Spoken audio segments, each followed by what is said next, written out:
I call this pre-meeting briefing of the Carrollton-Farmers Branch ISD Board of Trustees to order at 6:00 p.m. on May the 3rd, 2018. The purpose of this pre-meeting briefing is to conduct a briefing session with administrative staff regarding the posted agenda for the regular board meeting scheduled for 7:00 p.m. on May the 3rd, 2018. For the record, all board members are present. Board members, do you have any questions regarding consent agenda items? Ms. Robachik. Thank you. On first for 7B, if everyone's okay, I'd like to pull that from the consent agenda as there's a BBMS item on there, and I'd like to recuse myself from that, so I'll pull it. 7B. Can I keep going?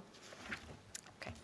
On 7E, the College Board Advanced Placement and Testing, the item on there for professional development, is that with the College Board? Is that how to administer tests, or what is that? Thank you. That is for summer institutes. So our AP teachers attend a week-long summer training in the summer, and we are reimbursed as a district for first-time attenders, and then also after a certain period, they can re-attend that conference. So we do receive a small reimbursement, but for our AP teachers who are teaching, they go get training about the AP course, what they need to include. That's what that's for. To better fit what is going to be on the test, I guess? Is that what they're... Yeah, it's really understanding the design of the course, the understanding the content, the test, how it's structured, and really instructional strategies to help prepare students for the rigor of the AP test. They require certain types of writing. The essays have to be constructed in a certain way that's timed, so they learn about the test and then strategies for instruction, and they network with other AP teachers to then help plan the courses over the year. Okay, thanks. Sure. Let me, point of clarification, you wanted to pull 7B? As in boy, As in, but, I mean, just because you want to recruit yourself, correct? from one of them. From one of them. We're gonna, can we split them like we did last time? Yeah, you can do that. Yeah, why don't we go ahead and pull it, and then you can make a statement to vote on one and not vote on the other. Okay. Yeah, we'll just do it two separate applications. Okay. I don't, did you say you had? It's a BBMS contract, and I would just feel better about not being involved or approving Just of go check those contracts in? on a BBMS. Objective? Right. I have a quick question about, Done. Huh? Done as well as a question. Yes. I have a quick question about 7M. So what was the initial mechanism of funding and where did it go? You want to speak to Ms. 7M? It's Tillman, about you phone wanna- service. Yes. Or do you want me to? It's a little bit of a combination here. It has been budgeted in the general fund, and then when we have E-rate funds that come in, it's just put back into the account, so it offsets the original expenditure. So it is a general fund budget item. Okay. But I guess what I was asking, was there federal funding coming in for the phone services initially? Yes. And when did that stop happening? It's this budget year that we're looking at right now. They Okay. changed the rules about what we could apply, what E-rate funding could go to and what it cannot. So some of those services were excluded from what we can apply E-rate to. Okay. Thank you. Mr. Shackman? Just a question and a request for future meetings on item 7C. I noticed that the update for policy BBB elections is talking about, and it's codifying moving forward with our cumulative voting, which is fine, but as a board, almost 3 years ago now, when we put cumulative voting in place, we discussed that after it ran a cycle, which will be this year, 3 elections, that we would do a review.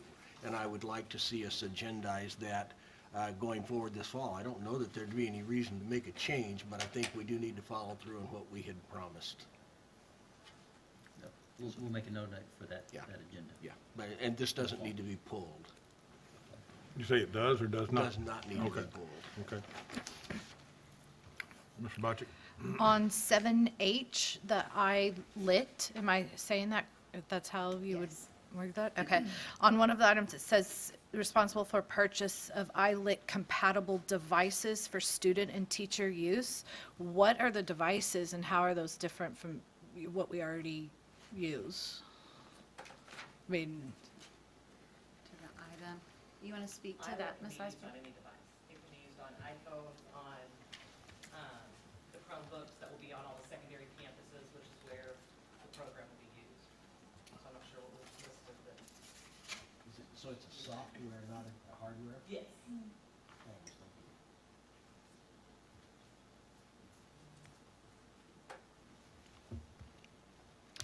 okay, so it's just stating that we're responsible for the Chromebook or the iPad, that it would be Correct. not a different device? Like Correct. a new. It's new not a device. separate device. Okay. Yeah.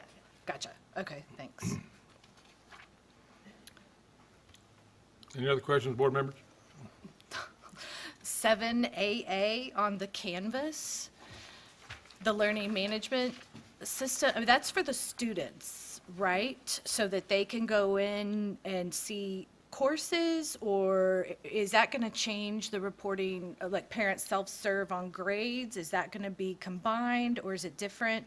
And if it is, or even if it's not, is there a parent component to where parents can log in to see what's happening? So I wanted to make a note of this, so thank you for bringing it up. This is listed as the purchase of web page development and learning management system, because when the original RFP was issued last year, that's what we were looking for.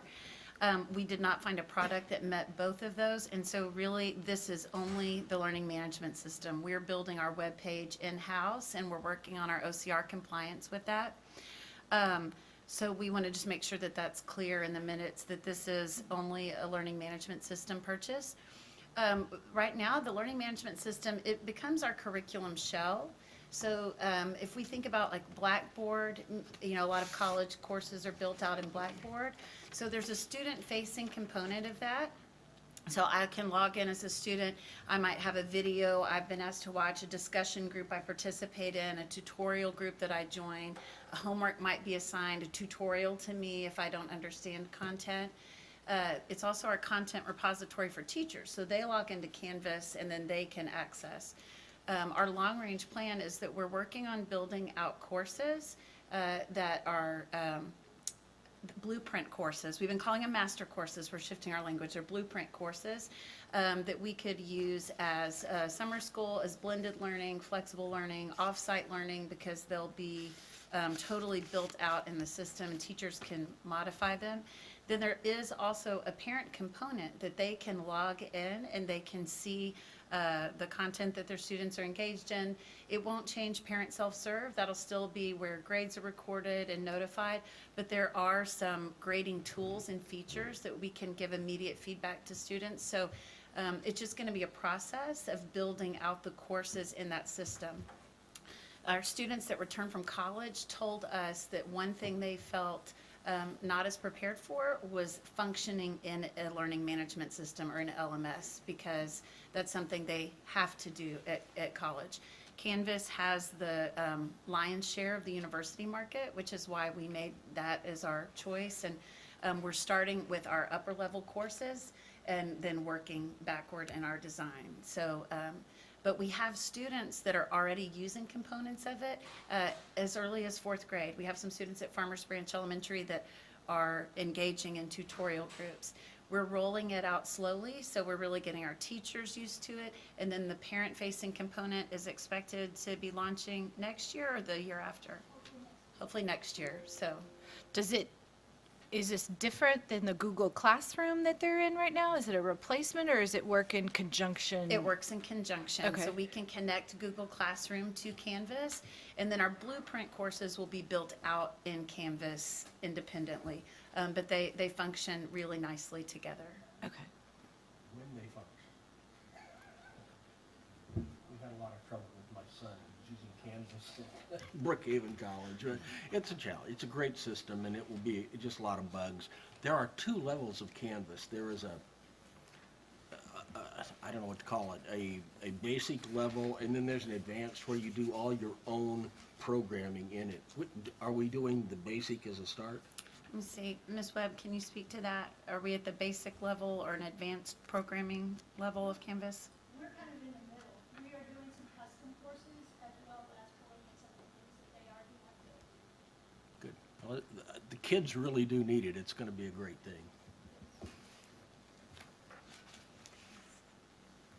Any other questions, board members? Hearing none, seeing none. Dr. Burns, are there any Thank you, reports by President Matthews. administration? We do have some. Ms. Tillman, do you want to go first tonight? We wanted to give you an update on our transportation services. We continue to work on getting staff ready for our transition next year. To date, we have 101 bus drivers currently that we've made offers to, and they have accepted those offers. We have 18 that are in the interview process, or we have made a recommendation to them. We need around 115 drivers total, including what we call sub-drivers. So we're getting very close to being fully staffed for our bus drivers. We are moving to monitors now, and we're actively working on making those offers. So we are progressing forward. You will continue to see agenda items as we continue to put the mechanisms in place so that we can provide all of the transportation services we need for the following school year. Ms. Tillman, is that it? Okay. Dr. Warnock? Sure. We have a few updates for you. We went and attended the Dallas County Promise launch. That was yesterday. We had students from R.L. Turner and Newman Smith who were present to receive their Dallas County Promise banner and got the opportunity to hear a panel speak about the opportunities that will be provided to them through Dallas County Promise. So we're looking forward to that. There is I just want to clarify about the funding mechanism for Dallas County Promise, that is through private contributions that are being made to the Dallas County Community College Foundation. And then students apply for financial aid through the FAFSA or TASFA. And then it's a last gap scholarship through the Community College Foundation. So it is a partnership really with business donors through that foundation. So we're looking forward to that work. An update on our CFB Stellar applications. Thus far, we have 667 applicants that are new to CFB. So those are students coming from other ISDs, charter schools, private schools that have applied for next year's programming. And we're expecting to see that number continue to increase as the summer progresses. Our highest period of open enrollment is usually August, so we'll expect to see that continuing to grow. That's terrific. We are, should the board elect to proceed tonight with the additional Chromebook purchase for next year, that will position the district to move to a one-to-one device concept for next year in our secondary school, which would mean we are working and preparing right now a parent permission, damage procedures, a one-to-one handbook for students and parents and faculty. But it would be to where students would have a device that they have, that they take home with them, that becomes kind of theirs for the year, be checked out just like graphing calculators are checked out through our library right now. So that is in the works, and Ms. Webb is going to be reporting about that tonight, but wanted to let you know that all of that work is underway, and we'll have a time to have additional dialogue about it later. The last thing, which is a really exciting celebration that we wanted to share with you, we've just gotten our first round of STAR data, and I set a report at each of your places tonight with that. We administer early our 5th and 8th grade tests in reading and math because that is what is required for us to provide intervention if students aren't successful. And then they take a second administration before summer, and if they aren't successful in that second administration, then our 5th and 8th graders come to summer school. Then they take a third administration in summer school, and if they are not successful, then there's a committee that meets to determine if they are retained or if they promote onto the next grade level. So that's why we only have these grade levels, because the other tests, are yet to be taken. We get these early so that we have that time for the second administration. So you have 2 reports. The report that should be on top is titled 2018 April STAR Results, First Administration, Year-over-Year Comparison by Grade Level, 4th grade to 5th grade performance. So this view of the data shows us the same students over time. So this really looks at growth. This is our students who currently in 5th grade, and it shows their 4th grade data last year, and then how those same students performed in 5th grade. This is all of our students. Later, these numbers change because we get what's called an accountability subset in August. That accountability subset are the students that were here on snapshot date, which is it's a Friday in October, late October. So, but I think some real celebrations here that from 4th to 5th grade, our students grew 13% in their English language arts or Spanish language arts, 11% in the English version of the test, 17% in the Spanish version of the test, and then we had a 9% growth from 4th to 5th grade in mathematics. And if you turn the page there, we look at 8th grade. Our data there for 7th graders and their growth to 8th grade, we had a 5% growth in reading for that same group of students and a 21% growth in mathematics from 7th to 8th grade. So that's one way that we can look at the data, and we would argue the most important way, because you're looking at the same students over time and what their growth is. The second is an achievement picture where we look at 5th grade compared to 5th grade. So we're looking at our kind of apples and oranges. We look at how our 5th graders did last year compared to how our 5th graders did this year. And the same for our 8th grade. And we see some celebrations here too. We had a 6% gain in our Spanish and English language arts overall combined, a 3% gain in our mathematics. We saw some slight declines in reading and math in the first administration for this group of 8th graders, but we will expect to see some growth after we have our second administration. And the second administration is what is included in our accountability, the sum of first and second administration. So just wanted y'all to have that data and be able to review it. The last piece, our May 7th is when our online enrollment will begin for our students who are currently students in CFB. So parents will receive a notification that they can go online to enroll. And one thing we're doing this year a little differently is that we've had a low rate of return on our parent satisfaction survey because it's been administered either through an email or a Scantron, a paper copy. And this year, we've included that parent satisfaction survey in our enrollment package. So it's part of the documents. Every parent has to complete the enrollment document, so they'll also get that parent satisfaction survey as part of that. And we hope that we get a higher rate of return and some feedback from that. Okay. Thank you, Dr. Warnock. Mr. Butcher? Is the survey are you required to complete the survey before you can register your child, enroll your child? Before you can submit, it's part of our required package. Is that correct, Ms. Webb? So they have to respond to the survey? Okay. Well, I think you'll get a higher rate of return. We think we will, yeah. Either that or a That's our lower hope. rate of I'm not a enrollment. genius or anything. Okay. All right. Board members, as you saw earlier in the weekly notes, we will have some administrative reassignment. I'll do those announcements at the regular board meeting for the group, as well as recommendations for you for elementary principal. But the recommendations are here. They'll be at dinner, so they'll introduce them. We will introduce them to you when you go to dinner. But obviously, it's not official till we take action during the regular meeting. But wanted to let you know that. And then there's not a wide audience here, but we're taping it. I want to take a minute to brag on this board because at our North Texas Area Association of School Boards Association, this board won the highest attendance award, and I think in the last 10 years, we've won every year but 2. And that sound right, Nancy? I think we've won. Yeah. Yep. So it's a commitment to their extended learning, their meaning the board, and so very, very honored to stand with you guys and have that presented because I think that speaks volumes for your commitment to education to go to the extra trainings because that's extra. That's on top of. So, so if you're watching, congratulate our board members. That's it, Mr. Matthews. All righty.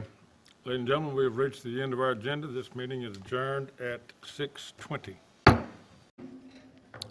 Welcome, ladies and gentlemen. I call this regular meeting of the Carrollton-Farmers Branch Independent School District Board of Trustees to order at 7:05 p.m. on this May the 3rd, 2018. Board members, staff members, members of the audience, you are free to join me in standing as Chaplain Sherwin Doss from Baylor Scott and White Hospital provides a opening message, and remain standing for the Pledge of Allegiance led by Mr. Randy Shackman and the pledge to the Texas flag led by Miss Tara Herbachik. And that is the correct way to pronounce her last name, Herbachik, not Herbachek, not Orbachek like Brother Eddie did this morning. It's Herbachik, very easy. Remember that. Please stand.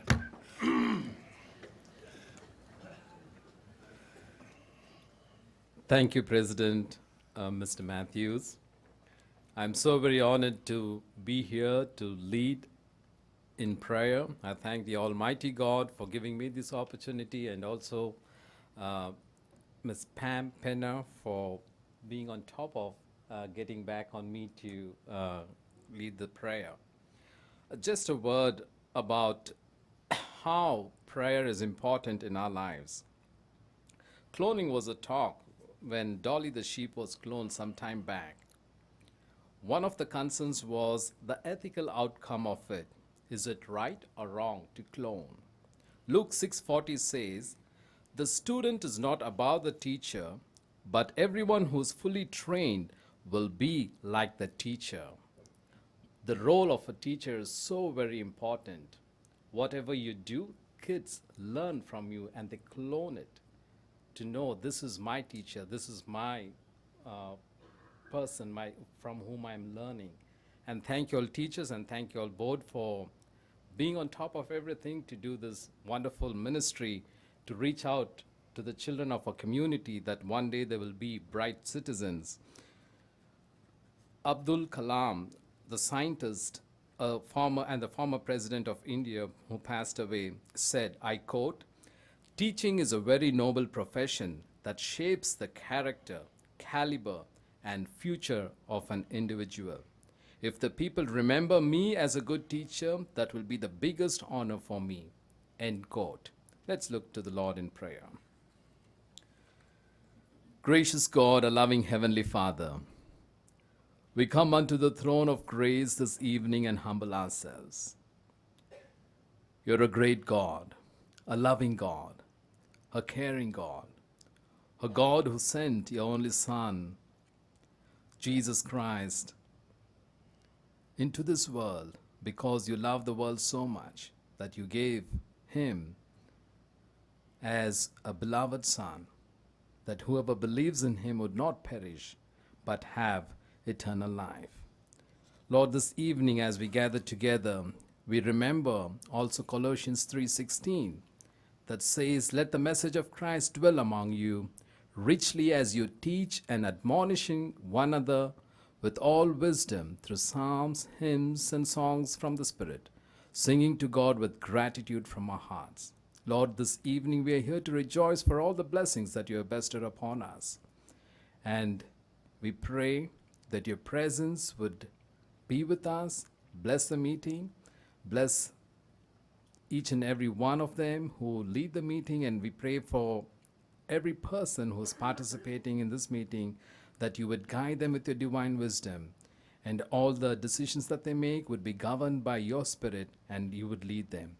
At this time, Lord, we also thank you, God, for Mr. Bobby Browns, who's the current superintendent, and we pray, God, for his service for the many years to the school district in different capacities.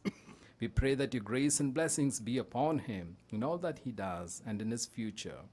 We also pray, O God, as the board is preparing and planning to get in a new superintendent, we pray, O God, that your wisdom would guide them and those candidates would be blessed and sanctified by you, that as they do this noble ministry in leading the children, we pray, O God, that the community would grow to glorify you. Thank you, God, for this evening that you gave us, that we could look to you and know that you care for us. We give you all the glory. And even as I close this prayer in my faith as a Christian, I also invite people of other faith to close this prayer in the faith that you have according to your faith. And I pray this prayer in the precious and ever-loving name of your Son and our Savior, Jesus Christ. Amen.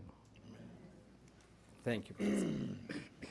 I pledge allegiance to the flag of the United States of America and to the republic for which it stands, one nation, under God, indivisible, with liberty and justice for all. Honor the Texas flag. I pledge allegiance to thee, Texas, one state, under God, one and indivisible. Thank you.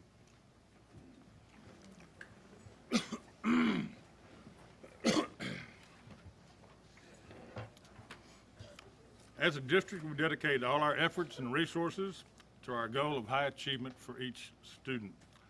The board uses this goal to guide all of our deliberations, actions, and decisions. You will get to see all deliberations, decisions, and actions of the board in open session, with the exception of some items which may be discussed in a closed session. Pardon me. As stipulated in Texas Government Code, Section 551, commonly known as the Open Meetings Law. These items typically deal with personnel matters, consultation with our attorney, and real estate. For the record, all board members are present. We can constitute a quorum and may conduct business on behalf of the district. As required by board policy, BBD local, let the minutes reflect that all board members have exceeded the number of continuing education training required for the current reporting period. Now, ladies and gentlemen, before moving on to the next agenda item, I'd like to remind you that the board encourages comments from citizens of the district and from district employees. Anyone wishing to speak, either as an individual or as a representative of a group, may do so during our audience for guests, which is item number 5. Please submit your request to do so on one of the forms provided on the table just outside the door.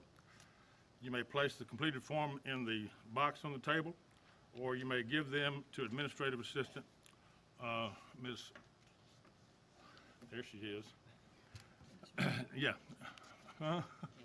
Yes, I know. It's normally Sharon Scribner, but tonight it's Candy Smith. Welcome, Candy. They're like sisters anyway. When the board addresses agenda item number 5, audience for guests, you will be invited to the podium to speak to the board. We will now proceed with agenda item number 2, student achievement presentation. Dr. Burns. Thank you, President Matthews. Members from the board, to our audience, thank you for being here tonight. If you've been at our meetings, you know that we make the main thing the first thing, and that's our students. When we talk about student achievement as the first thing on our agenda, it's the first thing on our mind. It's the last thing on our mind when we go to bed at night as well. So the last meeting, or the meeting in May, we get to talk about our athletics and fine arts programs. And, you know, we talked about this several years ago, and it certainly is relevant and is important today, is that those things are not extra. They're essential to a great academic program and a great school district. And so we're glad tonight to present to you our fine arts and athletic students who are an essential part of our school district. Dr. Warnock. Thank you, Dr. Burns. We know the valuable role that athletics plays in building well-rounded students, in developing their sportsmanship, their leadership, developing their physical skill and ability. And we know the role that our coaches play in mentoring, developing, molding.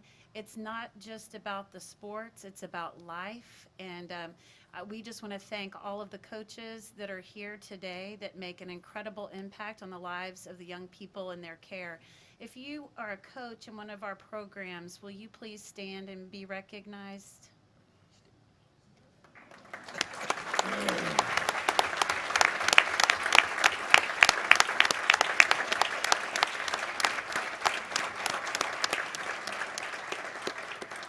We're in for a treat tonight to hear about the impact that athletics and CFB has had in the lives of our students, current and former. And so it's my pleasure to introduce our athletic directors for CFB, Renee Putter and Mike Ramirez, who will bring us our report.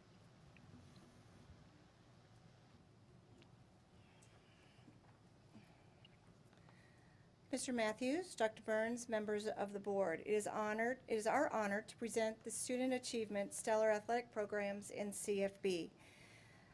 Before we begin, I was going to introduce our athletic coordinators from our middle school and high schools, but I will have you restand so people can see you again. And we have our middle school athletic coordinators back there.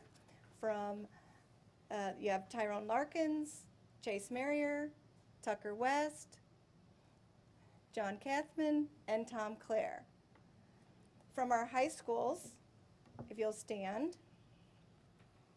From our high schools, we have Terry Smith from Ranch View. From Creekview, we have Jay Klein and Misty Springfield. From Newman Smith, we have Christine Gregory and Paul Ressa, who is currently coaching right now his spring game scrimmage at Standridge. And then from Turner, we have Jennifer Hamlin and our newest addition as head coach and athletic coordinator, Isaiah Young.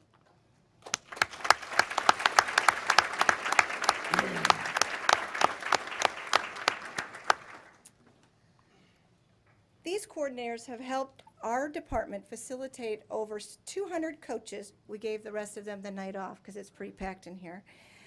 In the sports of cross country, football, volleyball, wrestling, swimming, diving, cheerleading, basketball, soccer, tennis, golf, powerlifting, softball, baseball, and track and field.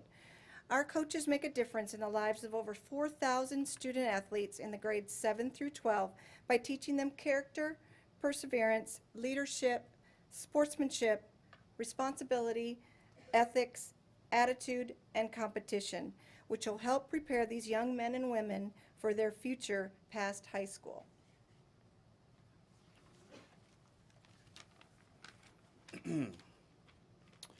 Mr. Matthews, Dr. Burns, board members, administration, everyone in attendance. I'm humbled by the opportunity to serve our community in the role of athletic director and present the accomplishments of our program.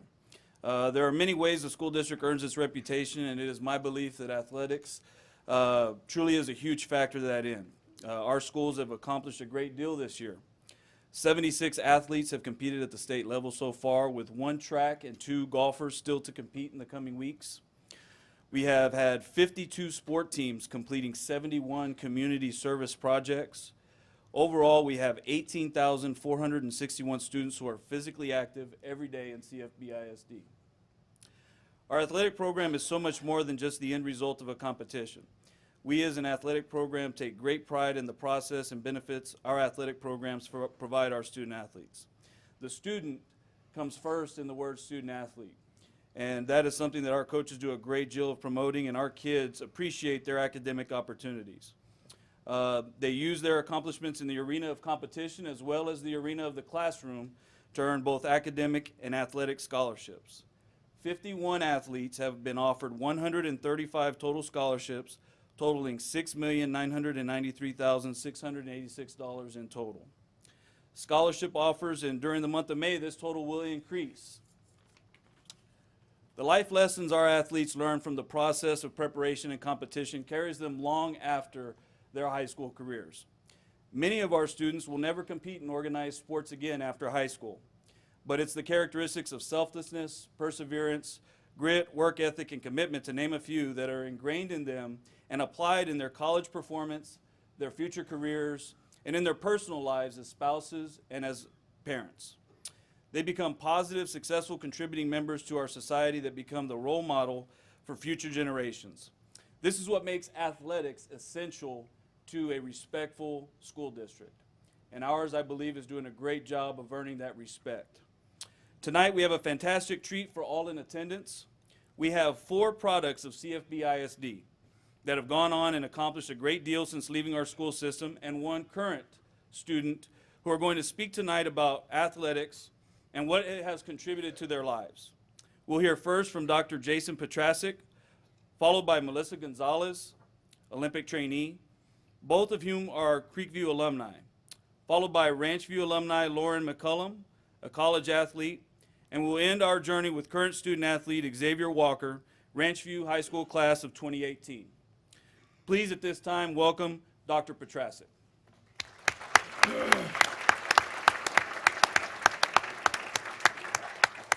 right, thank you, Mrs. Putter, Coach Ramirez. I really appreciate this opportunity. Clearly, you guys are saving the best for last, but I'll go ahead and get things started. And please forgive me, I'm kind of getting over the after effects of a cold. Sounds like a couple of you guys are. So if you hear a couple hiccups, that's not an accident. I just want to first thank you guys for having me back to my hometown to allow me to share a few words with you today. My name, for those of you who don't know me, I know a few of you on the board here, and I'm sure I know a few of you in the crowd. My name is Jason Petrasic. I'm currently a physical medicine and rehabilitation specialist. More or less, some of you maybe have a question mark over your head. More or less, a non-operative orthopedic doctor is the function I serve. And an assistant clinical professor, a teacher, at UT Southwestern with outpatient clinics in both Fort Worth and Dallas. For those of you I don't know or have not had the opportunity to meet yet, let me please briefly tell you a little bit about myself and my past experiences. Not only did I graduate high school from Carrollton-Creekview in 2002, but I grew up playing both youth Little League, baseball, football, basketball, and soccer in the Carrollton Youth Little Leagues from the time I was 5 years old. While I didn't grow up attending entirely CFBISD schools, I did start and finish my schooling in the CFBISD, and I spent my entire childhood living within the Carrollton city limits. I was even fortunate enough to receive a MetroCrest Hospital Authority academic scholarship when I graduated from high school, which I'm still thankful for, and it was extremely valuable to me in helping to offset some of the enormous cost, as you can imagine, of my graduate education. For these reasons, I truly consider myself a product of this city and this school system. I had the opportunity to play football and run track for 4 years, basketball for 2 years, and baseball for 1 year during high school. I even dabbled in powerlifting for a short time in high school, and ultimately went on to play 2 years of college football for a small Division III school. My involvement in high school athletics helped forge for me the discipline, the structure, appreciation for health and fitness, and teamwork skills that my parents were instilling in me at home. In fact, I often credit my experience and misfortune playing high school football here at Creekview with sparking my initial interest in pursuing a career in medicine. I actually fractured my hand while playing football near the end of my junior season at Creekview, and our volunteer team sports physician at Creekview at that time is now still a very close and trusted mentor and friend of mine. That experience with Dr. Melvin Manning and our athletic trainer at the time, and still head athletic trainer at Creekview High School, Coach Rob, and going through my own rehab and recovery revealed to me a different side of medicine than I had ever before thought possible. That relationship that was built while participating in high school, yes, even as a result of an injury, proved priceless as I attempted to navigate my way through my early medical career. Even to this day, I later reconnected with Dr. Manning and current head athletic trainer at R.L. Turner, Coach Jonathan Wilk, 6 years ago when I returned to Dallas to complete my medical training at UT Southwestern, and have served as a volunteer team sports medicine physician myself since that time here at R.L. Turner, taking over for Dr. Manning full-time just 2 years ago now. Fighting through the endless off-season workouts, two-a-days, long seasons, and coping with tough losses, I believe helped establish a strong mental toughness that has served me well, not only through my long and difficult medical training, but also in my life during and after my medical training. The most important aspects of working on the multidisciplinary rehab or medical teams that I lead on a daily basis now involves my consistent use of many of the valuable traits just noted, which were ironed out during my high school years. Additionally, the relationships I built with my teammates and friends and their families while practicing and playing, the memories that we made, and the influence many of my important coaches made on my life have proven invaluable. And just as a side note before I end, in addition to something that you just said, I think it's really interesting. I'm getting married next month and just had my bachelor weekend.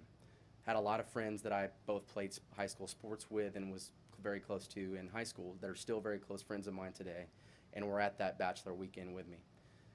My dad pulled me aside towards the end of the trip, and he made a comment about how special, about how proud he was about how successful a lot of us, both me and my friends, have really become and are this day compared to where we were growing up in Little League sports and in middle school and high school sports. So I think it just goes a long way to show really the kind of athletes, people, and community members that we're producing out of the CFBISD. Thank you.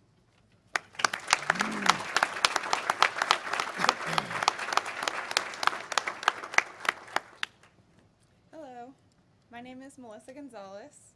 I graduated from Creekview High School in 2012, and that's where I played volleyball and ran track all 4 years. For me, athletics has helped me through my life, first and foremost because it has allowed me to use the talents and the gifts that God has blessed me with, and it has also provided me with opportunities that I wouldn't have had without it. Without athletics, I wouldn't have met my 3 best friends in 7th grade volleyball at Blaylock Middle School, or stayed best friends with them through high school. Athletics kept us close in college since we all went to different schools for track, but we would get to see each other at meets. They are lifelong friends who pushed me to excel in sports and in the classroom. Some of my favorite memories of high school are from playing volleyball games in a packed gym and running track meets and getting to compete with my sister. Without athletics, I wouldn't have had the opportunity to study at and compete for one of the best universities in the country. My track coach at Creekview was selfless enough to connect me with a coach from Ranchview who specialized in hurdles. And that connection ended up helping me earn a full scholarship to my dream school, the University of Texas. While at UT, I got to travel all over the country to compete at different universities. I was part of a team that won 6 conference titles and graduated with a degree in sport management. Going to UT, I got to meet a lot of athletes in my sport and in other sports who came from all over the world to compete as a Longhorn. And without athletics, I wouldn't have the opportunity to be doing what I'm doing now, which is training and competing as a professional athlete and getting to use my dual citizenship to represent the country of Colombia in international competitions and working towards my goals. Athletics has provided me the opportunity to travel to South America for different competitions and to get to spend time with my family that lives in Colombia. In addition to traveling and competing, I'm working for an organization called Athletes in Action, which is a ministry focused on connecting college athletes to Jesus and to a community. I get to meet with female student athletes on college campuses in Dallas and do Bible studies and mentoring them as they go through this season of life as college athletes. From where I am now, competing on the international stage all the way back to track meets at Standridge, I have been given so many opportunities because of athletics. I just want to say that I'm so grateful to all the people who are here in this room and in classrooms and gyms who have played a part in my athletic journey. Traveling, meeting new people, studying at UT are just a few examples of the opportunities that athletics has given me and to many other athletes.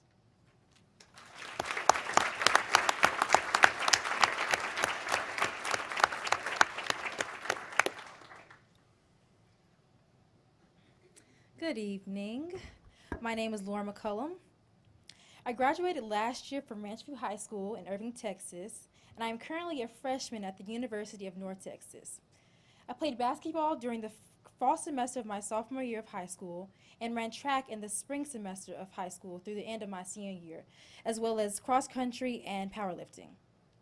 Thanks to the coaching staff and the teammate support at Ranchview, I set the school record for the 400-meter dash and the 4x400-meter relay. I am currently running collegiately for the University of North Texas, competing in the 200, 400, and 4x400 meter relay. Participating in athletics has taught me many things throughout my years and has made an immense impact on the woman that I am today. Through athletics, I have developed attributes of mental toughness, time management, and leadership skills. Track and field is a sport that requires mental toughness, dedication, and heart. While it is mainly an individual sport, it does require teamwork. Running track has taught me the importance of effectively working as a team to get things done. There's no I in team, as everyone plays a role in the development of the team and our performances. My work ethic on and off the track contributes to my leadership skills. By working hard and leading by example, I have gained respect from my teammates and my coaches. Athletics has taught me how to prioritize my time and work well under pressure. As athletes, our daily schedules are filled with things to do athletically and academically. 6 a.m. workouts, team meetings, classes, practice, weight room, study hall, etc. Throughout all of this, we managed to get everything done and get back up in the morning and do it again. Being able to prioritize the best times of the day to do certain things has helped me remain organized and structured through my daily routine, which affords less stress. With competitions, a lot of pressure is placed on us to do well and compete at a high level, despite minor challenges that could be affecting our mental and physical shape. I am able to use that pressure as fuel to complete tasks under crunch time. With any sport, success requires confidence in yourself and a competitive spirit. Being competitive has helped me to be more confident in situations on and off of the track. My high school and college coaches' assistance and support has also contributed to my confidence and growth in myself, not only as an athlete, but as a person. They give me the encouragement and the tools that I need to succeed and perform well.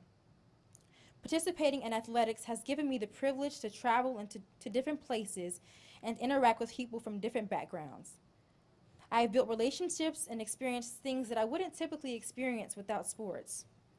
Through athletics, I've developed into a well-rounded, confident individual who is prepared to take on the world. Thank you.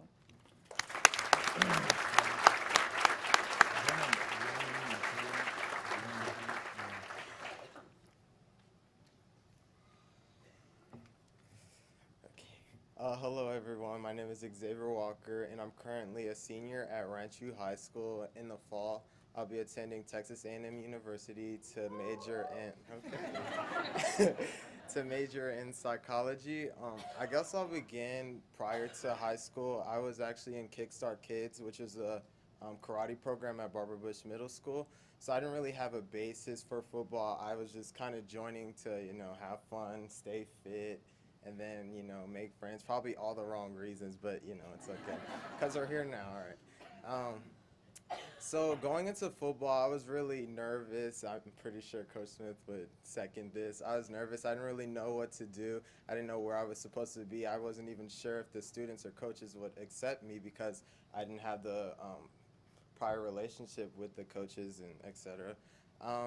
So I didn't really know how to approach it, but talking to Coach Smith, he made it seem like I was in the right place, and of course I had to build my reputation with all the other athletes and Coach Smith as well and all the other coaching staff, but eventually it came to that point, and further as the years progressed and I started to allow the program accept it and get its message, I really understood that the coaches wanted much more than just making 5-star collegiate athletes. Of course that would be nice, but only a select few of students are at that level.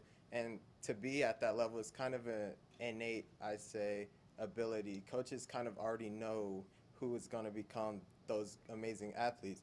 So the coaches stress to us so much that they're not trying to make us become these amazing athletes. They want us to be good men. They want us to know how to handle adversity in the future, not just simple things like losing a game, like if you're being a spouse, how to handle children, etc. So the motto at Rancho High School is PTR, Pound the Rock. In a more literal terms, it means every swing, say you have a sledgehammer and there's a big boulder, you're not going to break it the first swing. It's all the build up to when that breaking point. Every swing before that mattered as much as that single swing to when it broke.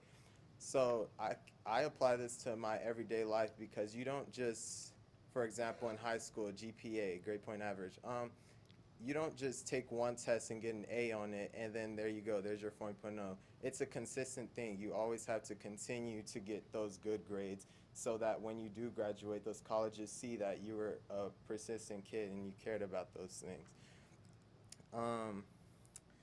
Let's see, I don't have a speech, I'm sorry, guys. You're doing good. In addition to this,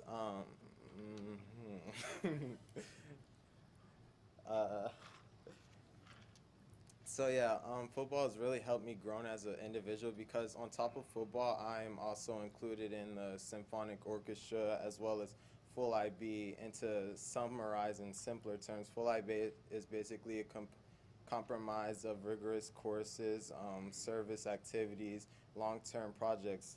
So I could have easily dropped football or not decided to do full IB, but I didn't, and I decided to do both, or all three in this case, because of orchestra. So in doing that, it helped me learn to time manage and things of that nature.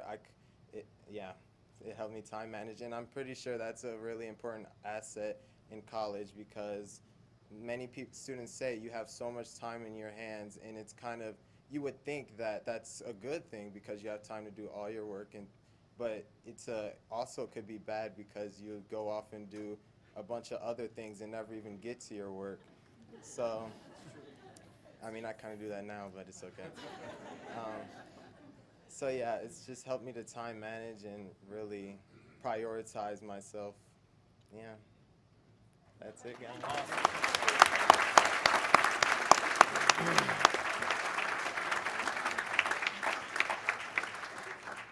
Let's give all four of them a round of applause again.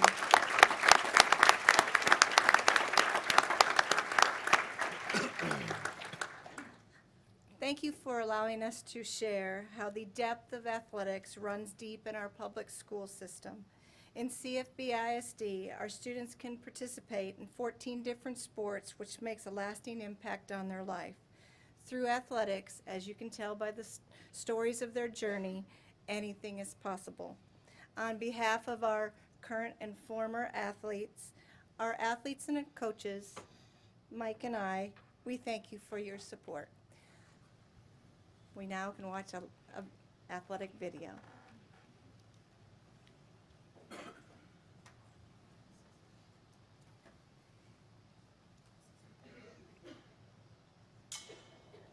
This is your stage. It's where you challenge yourself at every turn. It's where you push yourself forward when you're ready to quit. It's where you maintain your focus through the roar of a crowd.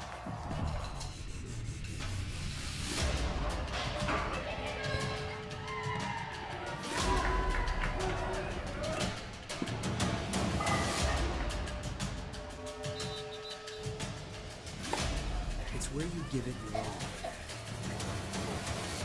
Because you must. Where you feel empowered, spirited, in control, at the top of your game.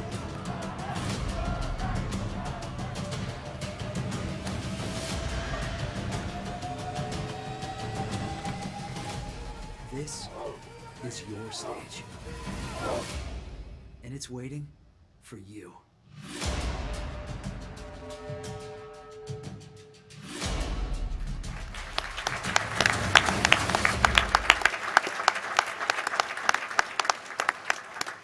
We know the incredible important role that athletics plays in the lives of our students.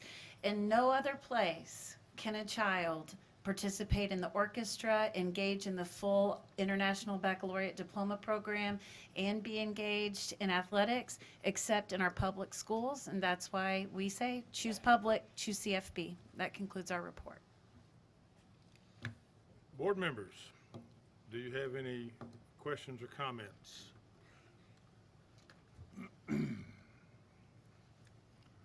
Good, then I will get to. Ms. Klein has one. Oh, I'm sorry, Ms. Klein, I I was didn't just see your going to hand. thank the presenters and particularly our speakers. And I really admire a high school senior that will stand up and speak off the cuff. I always have to have notes, so congrats to all y'all for your accomplishments.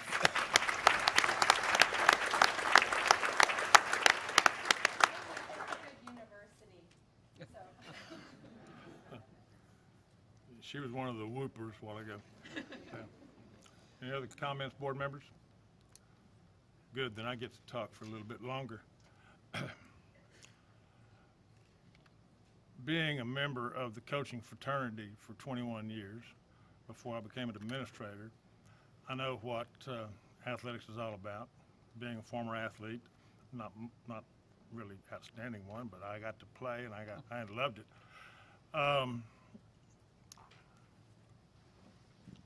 I know how important athletics are. You got no microphone. I don't have a microphone. I can talk louder. That's not a problem. Okay. As I was saying, or not. As I was saying, there we go. Coaches are special to me. They always have been. Athletics has always been special to me. Fine arts has always been special to me. One of the unique pluses in my life, and there have been plenty, but one of the most important things and the most personally satisfying things that I've done has been being the announcer at Standard Stadium for the last 43 years. And yeah, I mean, I started when I was 6, so y'all can do the math. And doing that, I get to see a lot of our kids perform, and I have seen a bunch of our kids perform. And I've seen all 4 of these people that spoke tonight perform, and they truly represent the best that we've had. Jason Petrasic, when he was a quarterback at Creekview, had he been maybe 4 inches taller, he'd probably still be playing somewhere. He was that good. He was just a little bit short. But he made up for it in talent and brains. And while I'm on quarterbacks for Creekview, I would be remiss if I did not mention the presence of one of the greatest quarterbacks that ever set foot in Standard Stadium, a Creekview quarterback who is now the starting quarterback at Purdue University, our very own David Blau, standing right over there.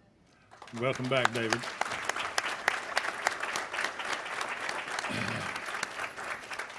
I watched Melissa Gonzalez run track from the 7th grade through the 12th grade, and I don't think anybody ever got close to beating her. She did win state, and you don't go to Austin and win state unless you're pretty talented, and then get to run for UT. And then her little sister comes along and does the same thing, and her little brother is probably going to wind up being a stud, and her little sister Lily, who's my little press box buddy, is probably going to be an outstanding. Anyway, they're loaded over there in the Gonzalez household with athletes. Lauren McCollum, I've watched you at Ranchview tear it up on the track. Xavier Walker, you are amazing. I mean, you don't play football, be in the orchestra and the academically rigorous IB program at Ranchview unless you just have some kind of power. Okay, so that's great. But anyway, thank you all. Thank you, coaches, and thank you, athletes, and thank you, parents. This has been great. That's all I have. Okay. Next agenda item is another fun thing we do around here. The next thing we have is another fun thing we do around here, and that's recognition of our special guests. Dr. Burns. Thank you, Mr. Matthews. Can you hear me? Okay. I was going to use my coaching voice there for just a little bit. We know outstanding student achievement doesn't happen by accident. It happens because of an outstanding staff, right? We have an outstanding staff in the school district. In each board meeting, we like to recognize a few of those. We call them the VIPs, okay? The very important professionals that make great student achievement happen. And so tonight, we're going to recognize our newest members to the VIP Hall of Fame in just a moment. But VIPs, you have a little bag underneath your chair there. And what we want to say to you is that there's probably not enough words to express the gratitude that we have for all that you do, but it doesn't mean we don't try to find enough words. So you'll find some notes of gratitude, just a small message to let you know how much we appreciate you. And we can never say it enough, but again, it doesn't mean we don't try. So thank you for being a VIP. Thank you for choosing public education as your vocation and your passion. And thank you for choosing CFB as your home. So VIPs, you're going to be recognized individually by your principals tonight. And when you're called up to meet Mr. Matthews and I, we'd invite members of the audience here to support you to also stand and take part in this recognition of our very important professionals. Mr. Matthews.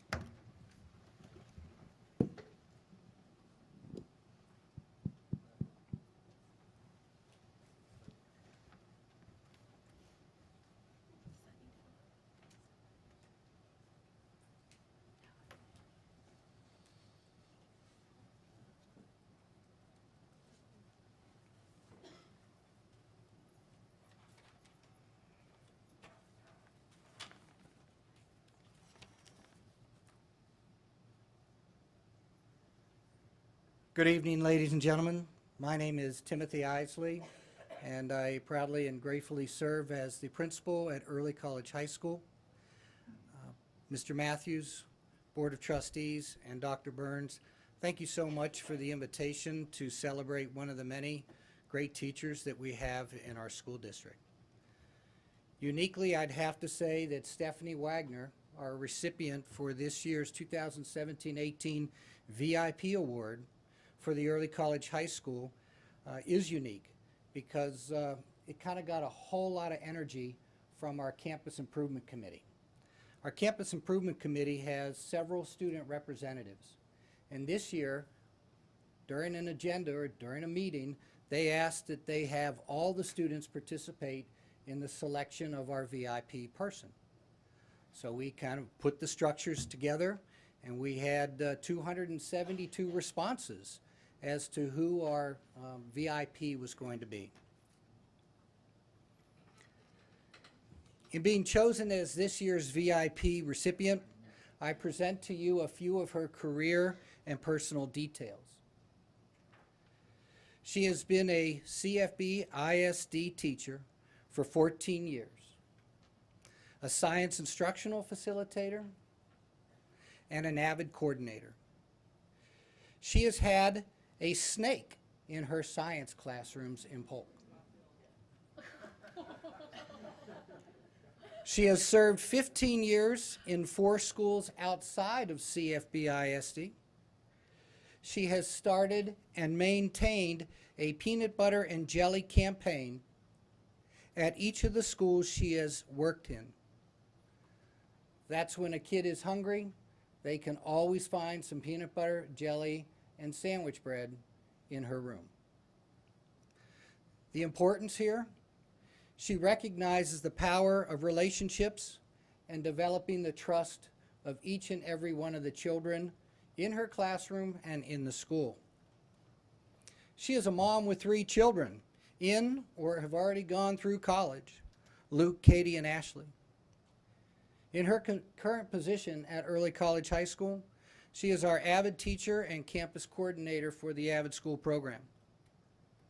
It leads our entire campus forward with each kid having the determination to stand up and speak for themselves, advocate for themselves, and achieve greatness. She creates a mindset among students and faculty that college is accessible and attainable for every student. That takes a lot of dedication and commitment. She nurtures and encourages a mindset for parents who see that their children most likely will become the first generation college attender in their family. That's very important. That mindset that starts at home is changed through Ms. Wagner's effort and love of the kids. She is a former VIP from Polk Middle School. Obviously, she is impacting campuses wherever she goes. And based on knowing her for the short period of time that I have, and she was my daughter's teacher, I'm sure I'll catch it from her for the rest of the semester if I don't start to wind this up pretty quickly. Right? One last thing, these are the comments, a few of the comments from her colleagues and students. Without her, I wouldn't have been able to successfully complete this entire college process. She is honestly the biggest help and inspiration I have ever had. Ms. Wagner has provided the students not only with academic guidance, but also emotional and personal support. Ms. Wagner is probably one of the most stubborn and opinionated teachers I have ever had. And that's what makes her one of the best teachers. She does everything in her power to help her students succeed, and I know I can trust her with anything. She has helped me through more than anyone in my life. She has made a huge impact on my life, and I know I will remember her in years to come. This is all one student now. I honestly don't think I would be here today if I hadn't met her. Students might not like her, but it's because she makes them work hard for the things she knows they are capable of accomplishing. And lastly, she shows her love for each and every student through action. And I present to you, with pride, Stephanie Wagner, our VIP.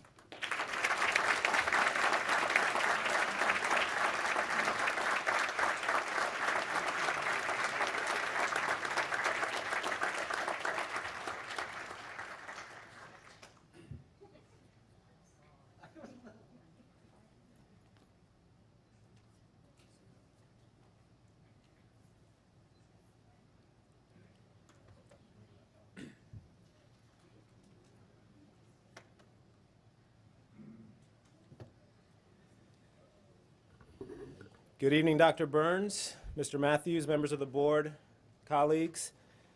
My name is Michael Arriola, and it is my honor to serve as the principal of Newman Smith High School. On behalf of the faculty, students, and staff, I am honored to be here tonight to introduce you to our newest member in the very important profession of teaching, Mr. Blaine Chamberlain.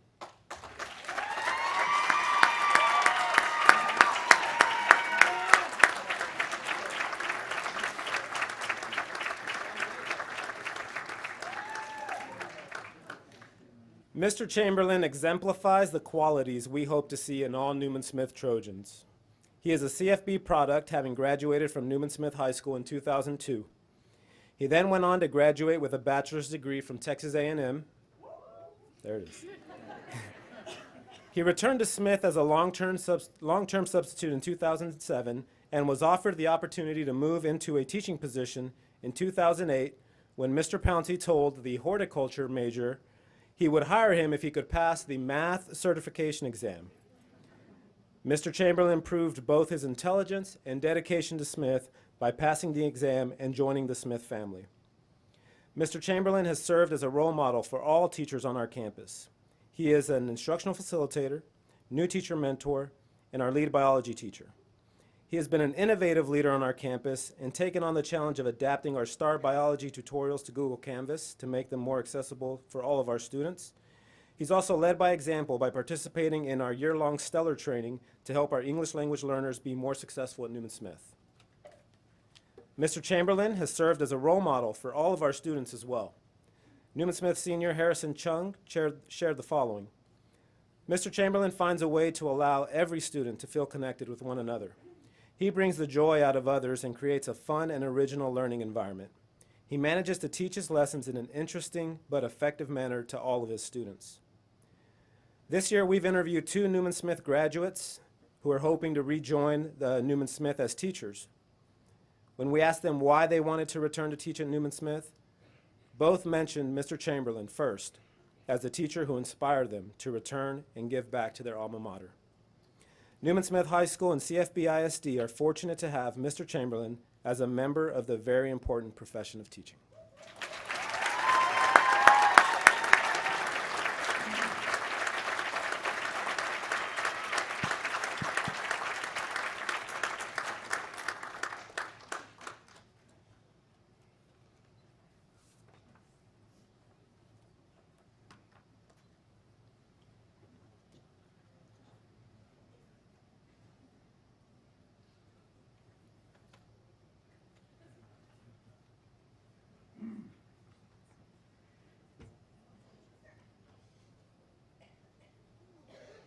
Good evening, Dr. Burns, Mr. Matthews, and members of the board. My name is Brooke Hall. I have the privilege of serving as the principal of R.L. Turner High School and the absolute pleasure this evening of introducing our newest member of the very important profession of teaching, Mrs. Allie Brittingham.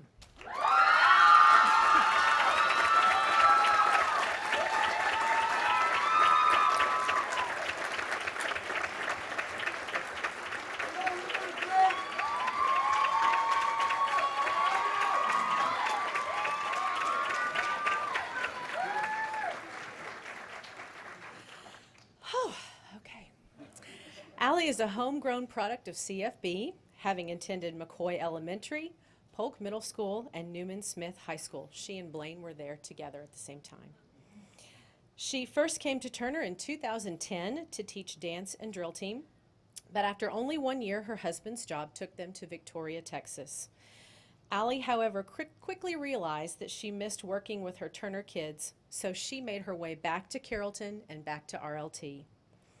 We refer to ourselves as the Turner family down the street at 1600 South Josie Lane, and since her return in the fall of 2013, dance and drill have been a true family affair for Allie. On Friday nights during football season, you can find her husband Trevor, her mom and dad, her sister Jenny, and her adorable niece Story, all cheering on the Lionettes each week from the stands. Her mom helps make the costumes for competitions, and her husband does the videotaping at their performances. In the last 5 years, Allie has transformed the dance and drill team programs into some of the most popular fine arts classes on our campus. Students flock to her classes because they want to be around this amazing teacher who pushes them harder than they have ever been pushed, but also loves and supports them until they believe in themselves just as much as she believes in them. Former Lionette captain Mackenzie Clow told me, "Miss B has pushed me past my own personal limits countless times, and she has never once stopped believing in me. Not only does Miss B inspire me to be the best version of myself, but she also instills this same passion within each girl who enters the doors of her dance studio." Men's dance student Nelson Victorio said, "She's always positive. She sees the good in everybody. She cares about your personal well-being, not just how you're doing in school. She cares about how you're feeling and how you're doing inside. Last year, I skipped a lot and absence failed a few classes. But this year, I'm totally different, and it's because of her." Allie's colleagues also recognize the profound impact she has on students. Orchestra director Christy Meyer says, "Allie loves her students. She always refers to them as her kids. She is prominent in their lives even after high school. Once you are one of her kids, you are one of her kids for life. She has high standards for her students, and they scramble to meet those expectations because the worst thing they believe they can do is disappoint her." When I asked Allie why Turner, why she needed to come back, she told me, "I love the kids and I love CFB. I am passionate about giving back, and I know loving and serving kids and people is God's calling for my life. There is nothing better than believing so much in a student that they end up convinced of the belief and realize their potential." It is clear that Turner High School is a better place for having Allie Brittingham as a part of our school community. Stop it. She truly has the heart of a lion. Our students are blessed to have her in their lives, and we are blessed to call her a colleague and friend. And that is why I am so very proud to introduce her as our newest member of the very important profession of teaching.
Mr. Matthews and members of the board, that concludes our VIP recognitions for this evening.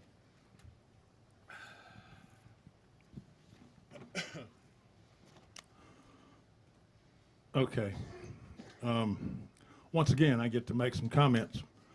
And I know some of you rather not hear me talk too much. That's okay. Just bear with me.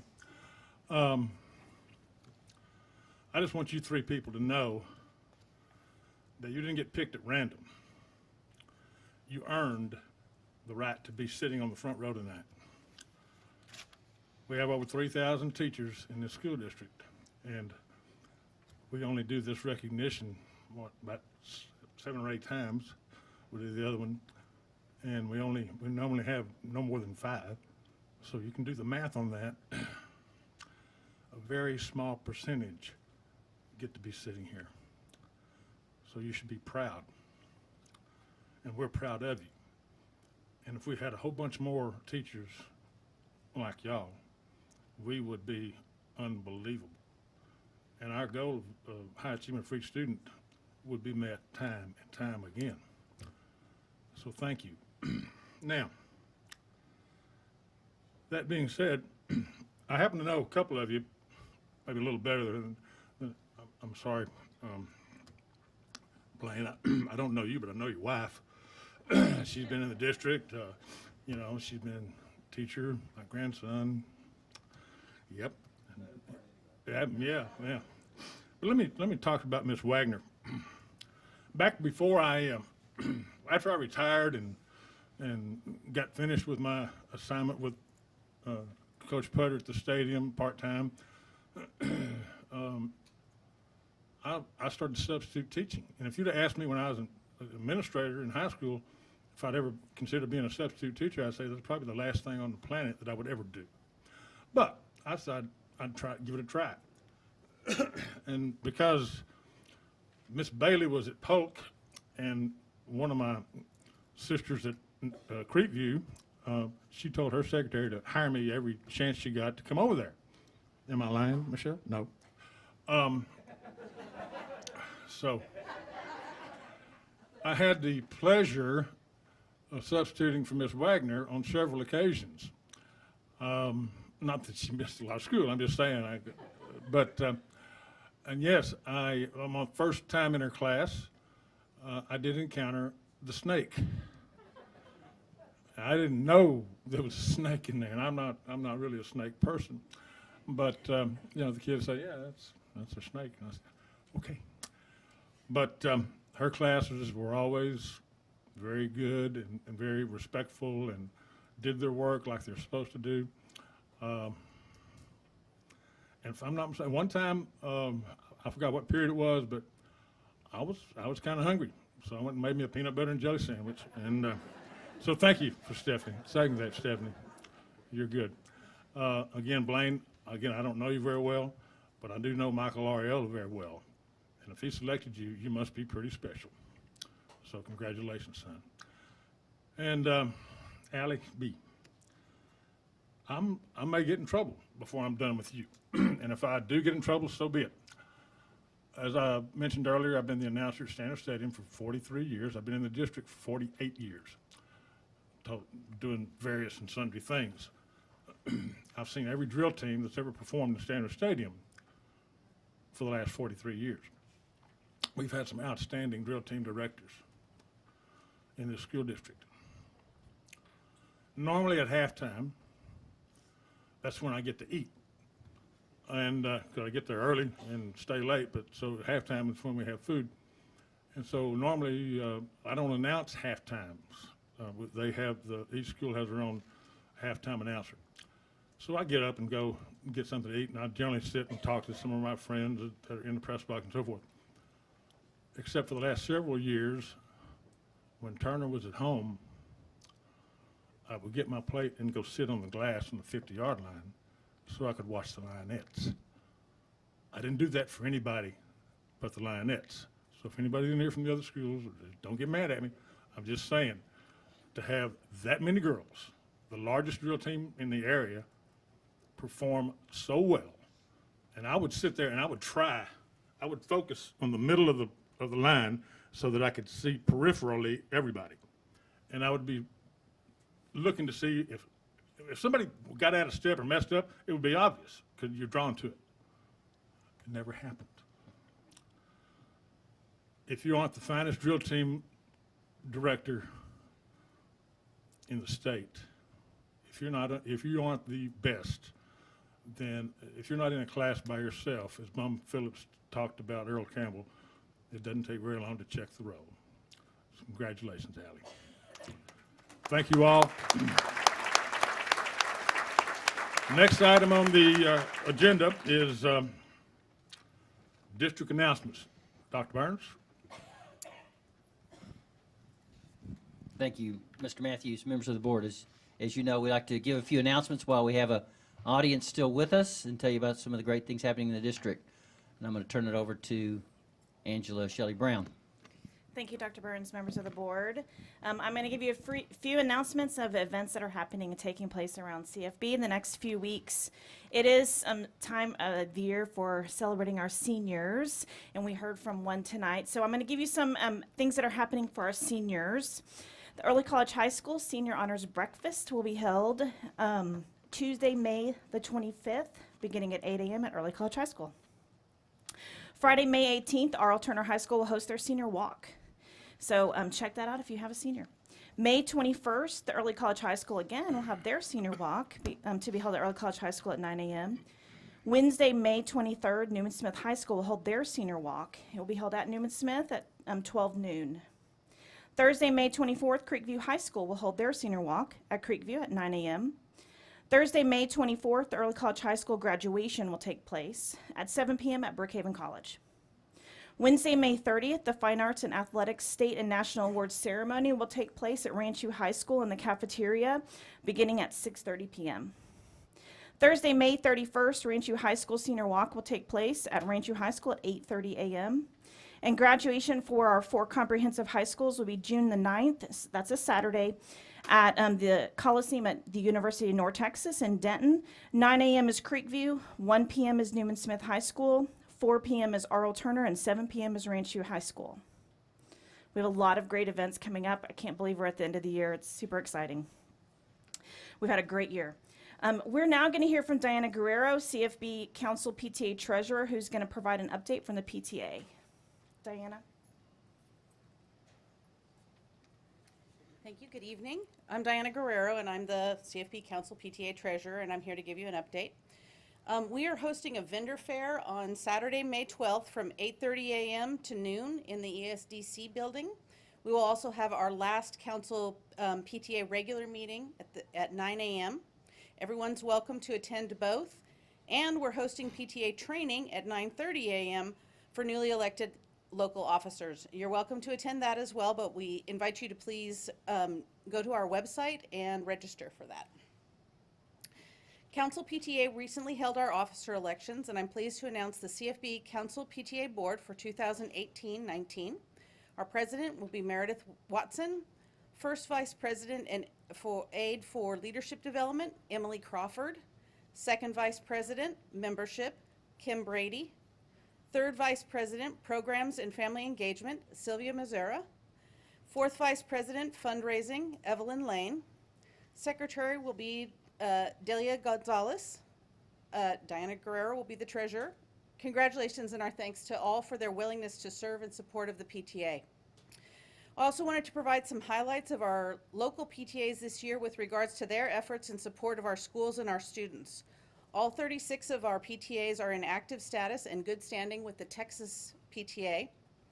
Country Place PTA hosted a quarterly Dads and Moms breakfast, twice for dads and twice for moms, before school at 7 a.m. in the gym with students and parents to fuel discussion and bonding among families. Attendance has been great, and they partnered with the Student Council to serve food. The Las Colinas PTA have worked on strengthening their PTA board and engaging other parents to volunteer for specific activities through the year. Polk Middle School PTA, they've worked on growing their student involvement and have over 35 student members in their PTA. The PTA has engaged the Student Council in a successful partnership all year long.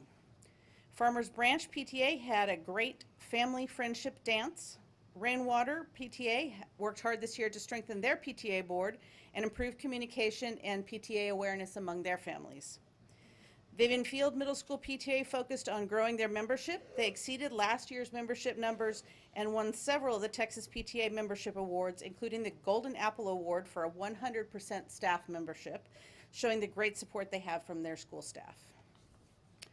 McCoy PTA is very proud of their Strong Reflections program, which has very high student participation and great support from the faculty, and they have one entry that advanced to the national PTA judging this year. Turner High School PTSA continues to strengthen communication with families as part of their School of Excellence commitment. They send a weekly e-news to parents with important school news, parent and PTA news, along with a Did You Know spotlight to include little-known facts of Turner and the district. Sheffield PTA participated in this year's CF Walkathon, students in both of their buildings, and it was a big success. Long Middle School has focused on holding activities for their families to improve parent involvement. Stark PTA used donations and parent volunteers to turn their courtyard into a learning center and named it after Jody Williams, a past principal. Carrollton Early Childhood PTA is growing their membership that includes grandparents and caretakers.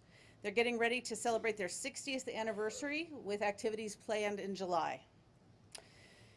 CFB Council PTA would like to express our appreciation to all the local PTA leaders that provide countless volunteer hours in their efforts to support our mutual goal of high achievement for every student.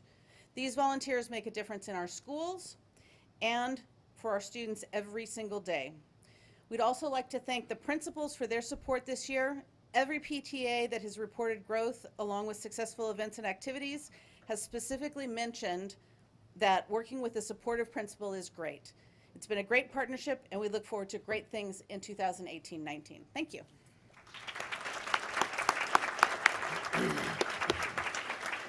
Thank you, Diana.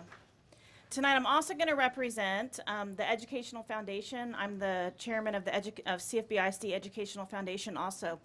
That's an organization that supports CFBISD through financial means a lot of times, and they provide grants and scholarships to students and to staff. Tonight, to our VIPs, the Educational Foundation will be giving you a teacher grant for your classroom. So we will be presenting that to you. So congratulations from the foundation.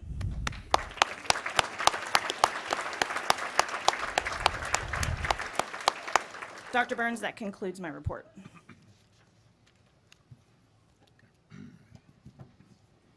All right, ladies and gentlemen, by the way, both of those organizations, PTA and Education Foundation, are just so important to us. So if you're not in PTA, please join. Okay, folks, I would like to remind you that the board does encourage, once again, comments from citizens of the district and from district employees. Anyone wishing to speak, either as an individual or as a representative of a group, may do so during agenda item number 5, audience for guests. Please submit your request to do so on one of the forms provided on the table just outside the boardroom door. You may place the completed form in that bucket out there, or you may give it to Candace Smith. And when the board addresses item 5, audience for guests, you will be invited to the podium to speak to the board. Now, we're about to have a recess, and you know, we would certainly like for every one of you to stick around for the remainder of the board meeting. It's going to be exciting, I'm sure. However, we know that there's some kids in the room that may have to go to class tomorrow, and you might need to go to bed here in a few minutes. We are going to take a recess. But before I strike the gavel for the recess, I do want to remind you, and this is just a reminder, we do have a very important election coming up this Saturday. It's a school board election and a city council election. If you have not voted, early voting, I strongly encourage you to find your precinct and vote this Saturday. Now then, we will take a 10-minute recess. Thank you very much. This meeting of the Carrollton-Farmers Branch ISD Board of Trustees is called back to order. The next agenda item is audience for guests, and before we begin, I will remind you once again of the board's procedures for audience for guests. Anyone who wants to speak during audience for guests must sign in and list the topic they wish to discuss. Each speaker will be allowed to speak once during audience for guests. Each speaker will be allowed a maximum of 3 minutes to address the board, and the audience for guests portion of the meeting will be no more than 30 minutes total, as dictated by Board Policy BED Local. If during that time the board is not able to hear from everyone who has signed up, those who did not have an opportunity to speak will be invited to speak up, sign up, and speak during audience for guests at the board's next regularly scheduled meeting, which will be June the 7th. Because the board wants to hear from as many of you as possible while also keeping the meeting running efficiently, groups of more than 5 people who want to present a particular viewpoint on a topic should appoint one person to speak on behalf of their group. Again, that speaker's presentation will be limited to 3 minutes. If you speak during audience for guests, either individually or on behalf of a group, please remember that the board cannot deliberate on any subject that is not included on the agenda for this meeting. Last, we ask that you not discuss students who are not your own. Specific complaints should be addressed through the district's grievance process, not in audience for guests. District policy DGBA has established for addressing employee complaints. Policy FNG is the avenue for filing parent complaints, and policy GF addresses community member complaints. Grievance forms can be obtained at any campus or from here in the central office. Timekeeper, Mrs. Klein, please start the 30 minutes now. Please also time each speaker for 3 minutes. Speakers, the timekeeper will let you know when you have 1 minute left. Ms. Smith, are there any audience for guests this evening? Yes, there are, right here. Once again, when I call your name, approach the podium and tell us who you are and your address. First on my list, Aviance Jones.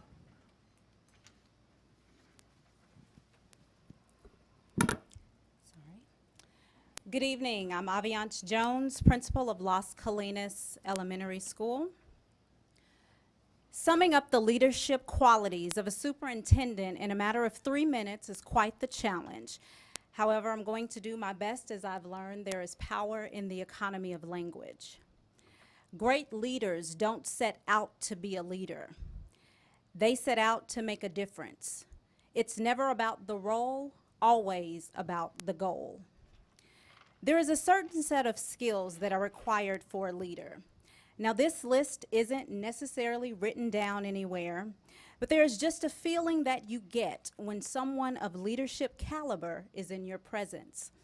Someone that has vision for each student, the ability to produce professional growth in teachers and campus leaders by moving student achievement forward. Someone that can create localized staff development through a summer conference, Learn More, Achieve More, that not only meets and exceeds the needs of those in CFB, but also draws new educators to our district and creates a model that other districts have begun to emulate. Someone with the aptitude to see a need in our community, make a plan, and execute that plan in a matter of months, recapturing over 700 families to our district through the new academies created in CFB. Then there are the skills that no degree or certification can teach: emotional intelligence, the capacity to build relationships and to work alongside others in the journey to educate. Someone who is cognizant of the heart of a teacher, who seeks to understand, who knows their people and calls them by name. Someone who lives, breathes, and has a clear understanding of our district's one goal and 4 supporting objectives. To continuously improve, we must require someone with the capabilities and qualities described, someone that is supported and respected by the people she's already leading. And most importantly, someone that keeps the number one thing number one: high student achievement.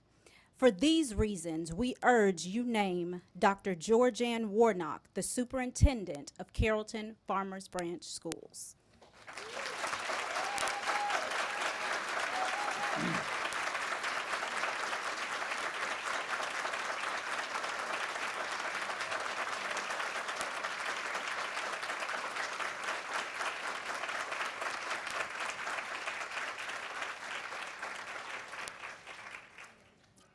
Our next speaker is Vanessa Sessions.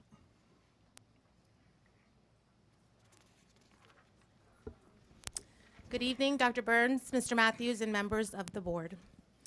My name is Vanessa Sessions, and I'm a teacher from Farmers Branch Elementary. I'm here tonight on behalf of CFB educators to voice our support for Dr. Georgianne Warnock as the new superintendent of Carrollton-Farmers Branch Independent School District.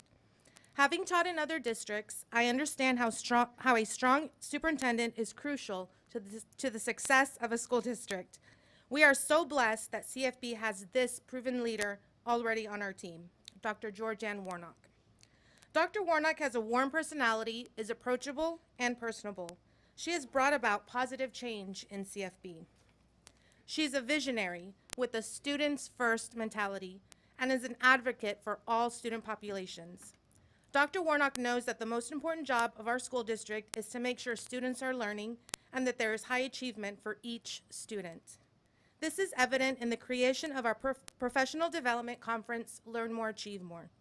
She knows it is essential to have a culture where we continuously improve our craft and are equipped with tools to help our students be successful. She's a teacher's teacher. She's in our schools. She's in our classrooms. She wants to see what we are doing and how we are applying what we are learning. Dr. Warnock coaches our principals to be effective leaders so they in turn can coach us and help us improve and serve the needs of our students. She develops us as internal leaders within our school, our district, and our community. Dr. Warnock has proven leadership. So if you believe what we believe, learn more, achieve more, continuous improvement, and high achievement for each student, then she is the clear and only choice for superintendent of our district. Thank you.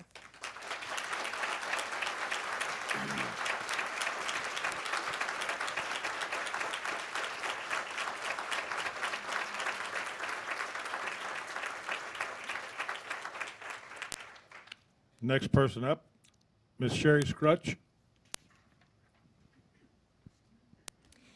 Good evening, Dr. Burns, Mr. Matthews, and members of the board. My name is Sherry Scrutch, and I have the privilege of serving as the principal at Ranch View High School.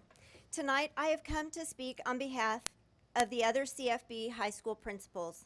We strongly urge you to consider Dr. Georgianne Warnock for the position of superintendent.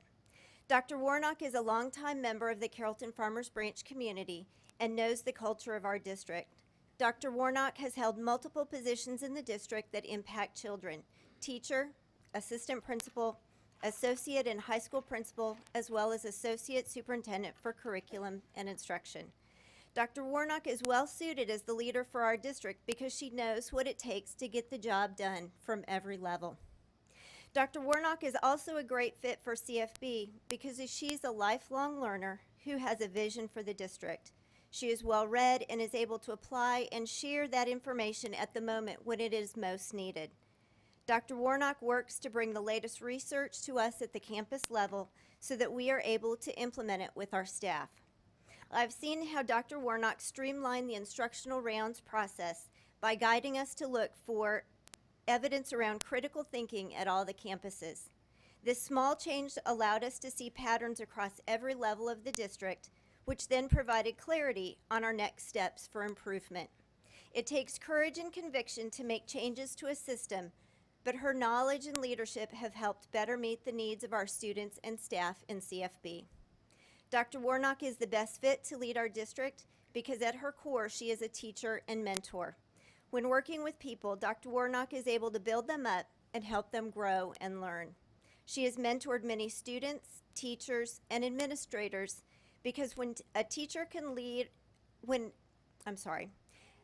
she's mentored many students, teachers, and administrators because when a leader can develop capacity within its organization, there are no limits as to what can be accomplished. So, Mr. Matthews and members of the board, we, the high school principals, urge you to hire Dr. Georgianne Warnock as our next superintendent of Carrollton-Farmers Branch Independent School District. Thank you.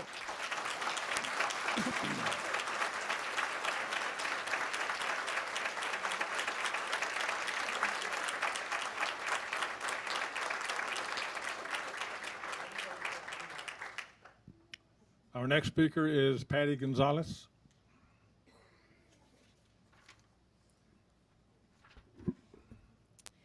Good evening, President Matthews, members of the board, Dr. Burns. My name is Patty Gonzalez, and I am a CFB parent to a Creekview High School student and an elementary student at Davis. I am also a CFB employee. My address is 3008 Pacifica Street, Carrollton 75007. I'm here tonight of my support of Dr. Georgianne Warnock.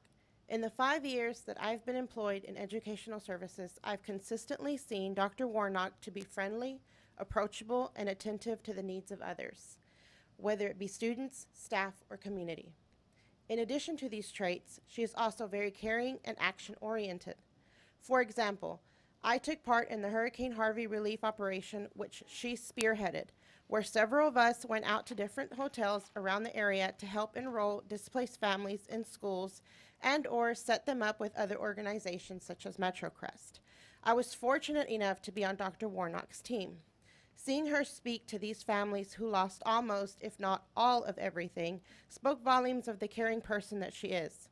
At one point, I saw her on the floor of the hotel lobby playing Legos with the little girl and her brother. I truly felt that she helped those two kids forget about their situation and feel normal again, even if it was just for an hour or so. It is this kind of compassion that makes me call CFB my home professionally and personally. Because of Dr. Warnock's consistent vision for improvement in our district, I continue to be impressed by the opportunities she provides our teachers during Learn More, Achieve More. Dr. Warnock and her ESDC team envision this innovative learning opportunity for all professional staff.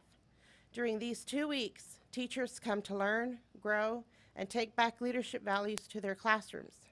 As a parent, I appreciate that my kids' teachers are provided these learning opportunities to further their knowledge to truly help students succeed in the classroom and beyond.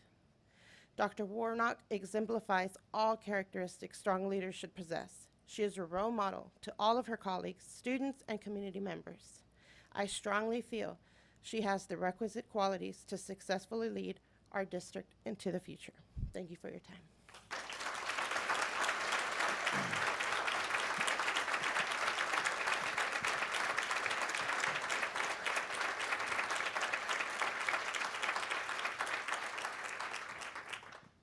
Our next speaker is Martin Wesley.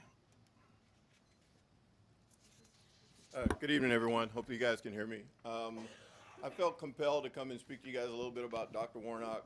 Dr. Warnock hired me as a teacher at R.O. Turner. I run the Navy ROTC at Turner. Can you guys hear me back there okay? Most people can. Dr. Warnock, my first year of teaching at R.O. Turner, you know, your first impressions as a teacher are very important. Sometimes that determines whether you run out of the door after a few months or whether you stick around for the 11 years that I've been here now. Dr. Warnock was that difference for me. Coming into my classroom, just having retired from the Navy, I was a little intense, by the way. She was very good at calming me and telling me the things that were important. And one of the things that has helped me be successful is being able to reach students and also being a good team member of the team. Turner was in the middle of a little transition when I arrived in 2007.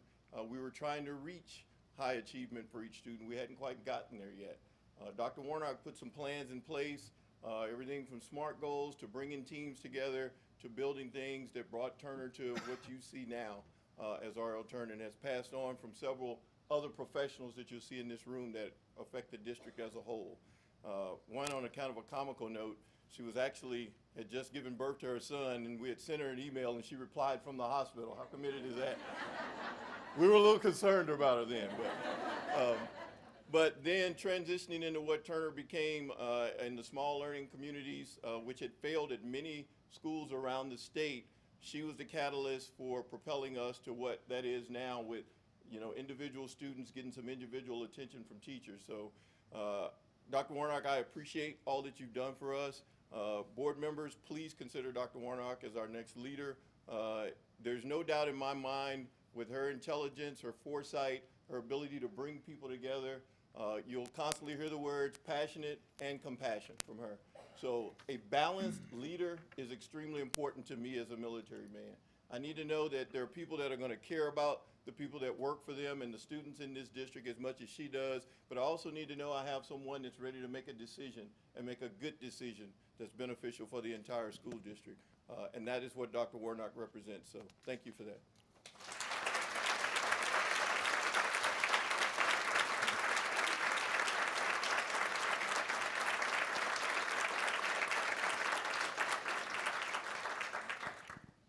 And our last speaker will be Dr. Lance Hamlin. These glasses are to help me look thinner. I don't need them to read. It doesn't work, Lance, I'm gonna tell you that. I tried it. Dr. Burns, members of the board, I'm Lance Hamlin, the principal of Blaylock Middle School. I've been in the district for the past 24 years, 19 years as administrator. I stand in front of you today, united with my colleagues, as you can see, expressing our understanding of your enormous task that you have right in front of you to hire the next superintendent of CFB. We know that the next superintendent needs to be a proven leader, have a clear vision and set direction, along with 7 other traits the board has identified. For the sake of time in my 3 minutes, I will not recite the remaining 7 traits you're looking for. We are here to express our belief that the best candidate to be the next superintendent of CFB is sitting right to your left, Ms. Dr. Georgianne Warnock. The path that she has created for our students, teachers, community was built on the foundation of what is best for each child in CFB. Her advocacy for each student has allowed us to be creative in how we meet the needs of our students. We are finally making progress in changing the students' educational experiences. When we call on Dr. Warnock for instructional guidance, she answers the call like no other before her. Instructionally speaking, her work regarding the instructional rounds process far exceeds those who are considered to be the experts. Under her guidance, we are finally offering teachers what they have been begging for years, individual feedback. Dr. Warnock has created one of the most talked about professional development opportunities for teachers across the state. CFB's very own Learn More, Achieve More was born out of the brilliant instructional mind of Dr. Georgianne Warnock. Our teachers have the opportunity to grow professionally, personally, by working side by side with nationally known educators on a variety of different topics. Most importantly, Learn More, Achieve More gives our CFB staff the opportunity to share their instructional strengths through training they have created on their own. And I'm just learning how to use these. They keep moving. I apologize.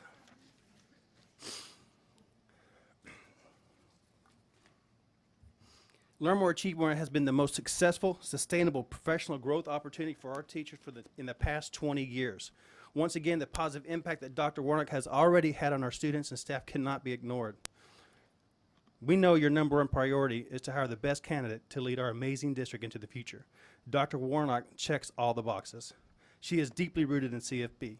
For the past 18 years, she has been a teacher, an assistant principal, an associate principal, a principal, and she is currently our associate superintendent, and most importantly, she's an incredible parent of CFB students. One of the hottest educational topics across CFB, the state, and the nation is the importance of the student voice. Educators have a deep understanding of the value of listening to the students when they tell us what they need in order to learn at the highest level. The educators of CFB are asking for the same understanding. Please listen to the voices of your CFB staff, the voices of the staff who give you everything they have to educate the students of CFB every day are all saying the same thing. There is only one choice, and that choice is right there, Dr. Georgianne Warnock.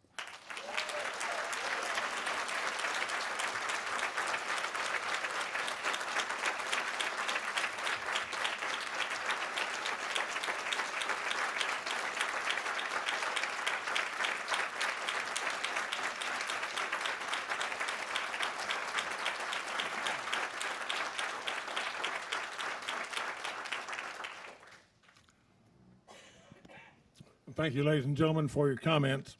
We will now proceed with our next agenda item, number 7, consent agenda. The consent agenda is a mechanism that the board uses to approve a number of routine items together with a single vote. In compliance with the Texas Open Meetings Act, the public notice for this meeting includes a list of all consent agenda items, and the board has been provided ample information about these items in advance. Prior to any action taken on the consent agenda, board members may request withdrawal of individual items for clarification or discussion. Board members, are there any items to be removed from the consent agenda at this time? Hearing none and seeing none, board members, do I have a motion regarding the consent agenda? Have a motion, Mr. Ramos. I'll make a motion that we approve the consent agenda as listed. Have a motion from Mr. Ramos. Do I have a second? Have a second from Ms. Valenzuela. Any discussion? All those in favor, raise your hand. That vote is unanimous.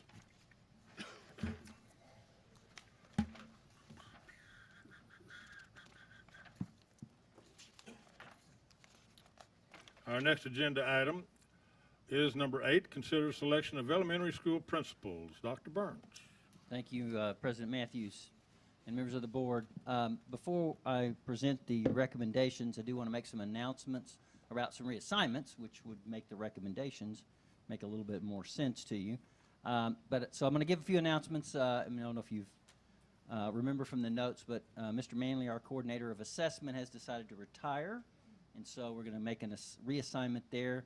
Mr. Sean Campbell, who's currently at Thompson, will now move into Mr. Manley's position as the coordinator of assessment.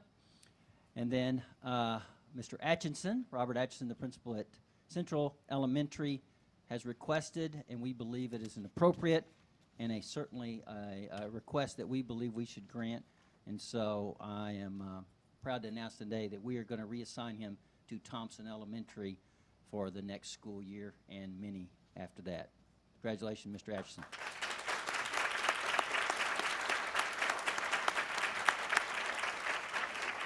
So now that might make a little bit more sense when we tell you where our recommendations are going tonight. Our first recommendation, we'll take them all separately. Board members will ask them to do separately. Our first recommendation is for elementary principal, Miss Luz Soto-Demas. Luz is here. Would you stand up, Luz? She's being recommended as elementary principal. Her assignment for next year, okay, her assignment for next year will be at Central Elementary. Board members.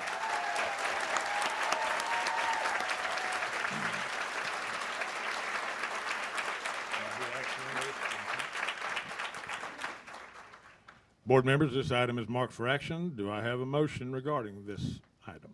Mr. Shackman. Yes, I would proudly move that we approve Luz Soto-Demas as the new Central Elementary principal. Have a motion from Mr. Shackman. Do I have a second? Have a second from Ms. Robachik. Any discussion? All those in favor, raise your hand. That vote is unanimous. Welcome and congratulations.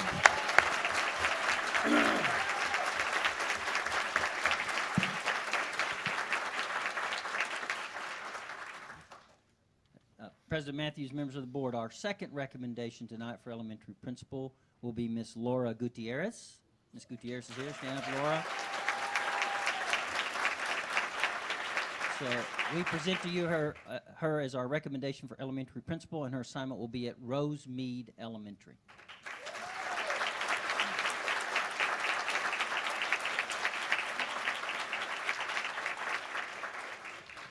Board members, this item is marked for action. Do I have a motion regarding this item? Mr. Ramos. I make the motion that we approve Laura Gutierrez as the new principal at Rosemead Elementary. I have a motion from Mr. Ramos. Do I have a second? I have a second from Ms. Klein. Any discussion? All those in favor, raise your hand. That vote is unanimous. Congratulations.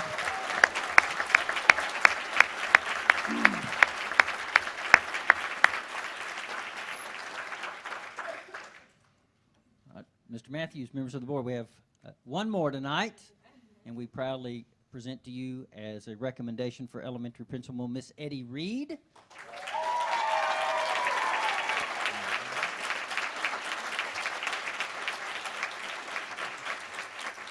Miss Reed's assignment will be McWhorter Elementary School.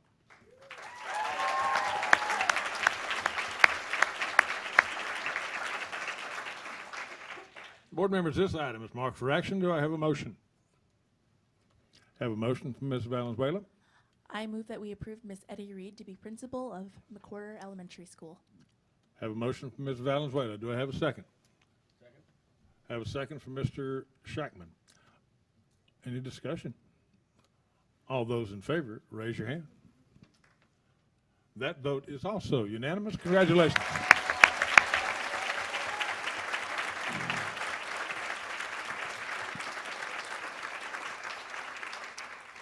That concludes our recommendations for elementary principal. Mr. Matthews. Thank you. Congratulations, ladies, and we know you'll do a good job. Otherwise, you wouldn't have been hired to do it. That's all there is to it. Our next agenda item is number 9, report on current status of technology and purchase of Chromebooks. Dr. Burns? Yes, thank you, Mr. Matthews. Dr. Warnock, you want to lead this off?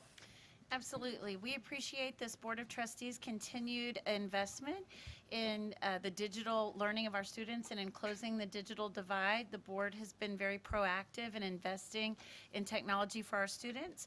To discuss a little bit tonight about where we were, where we are, and where we're going, we invite Kathy Webb, our Chief Officer of Data and Technology. Dr. Burns, Mr. Matthews, members of the board, the digital culture in CFB is strong and it's growing stronger. Through thoughtful consideration and with a generous spirit, this board and boards before you have approved funding for technology initiatives that have stimulated the development of the digital culture of the district. When we think about technology in education, we have to consider 3 areas: instructional technologies, operational technologies, and infrastructure technologies. In the area of instructional technologies, we will focus on 2 major elements this evening. The first element is classroom projection.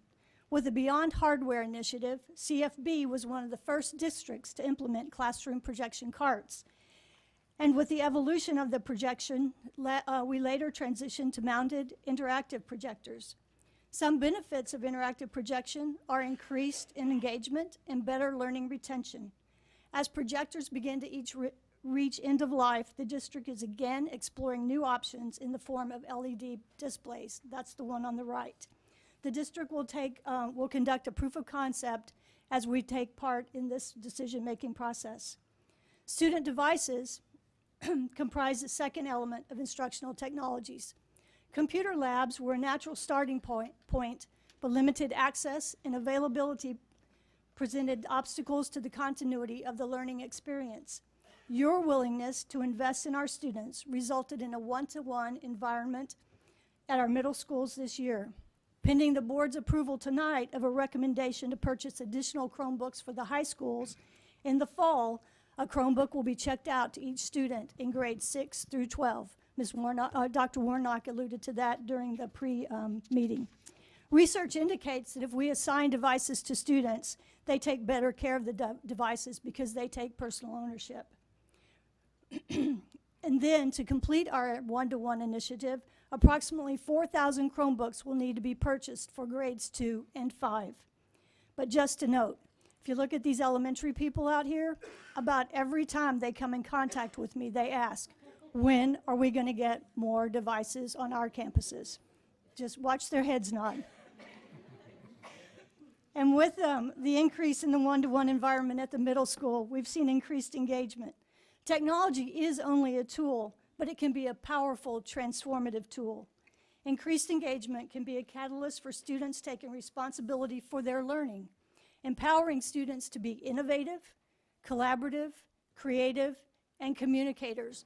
Those are skills that are going to be important for their success in careers that have not yet been created.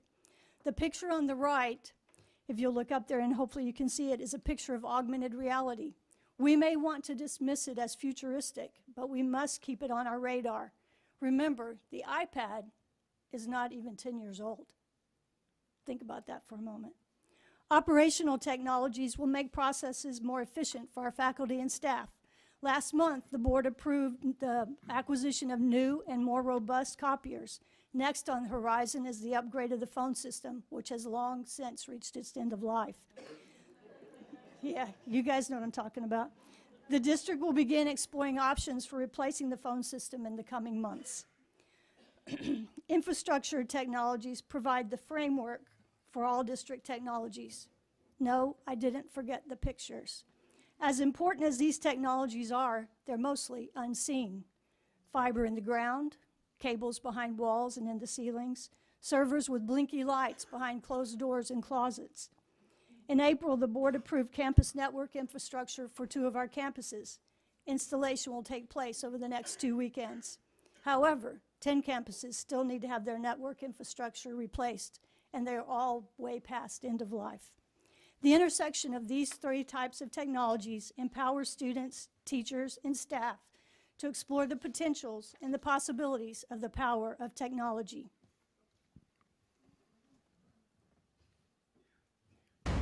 Today, right now, you have more power at your fingertips than entire generations that came before you. Think about that. That's what technology really is. It's possibility, it's adaptability, it's capability. But in the end, it's only a tool. What's a hammer without a person who swings it? It's not about what technology can do, it's about what you can do with it. You're the voice, and it's the microphone. When you're the artist, it's the paintbrush. We are living in the future we always dreamed of. We have mixed reality that changes how we see the world, and AI empowering us to change the world we see. You have more power at your fingertips than entire generations that came before you. So here's the question: what will you do with it? Are you ready for this headline? Tomorrow is here today. That completes the report. Thank you, Ms. Webb.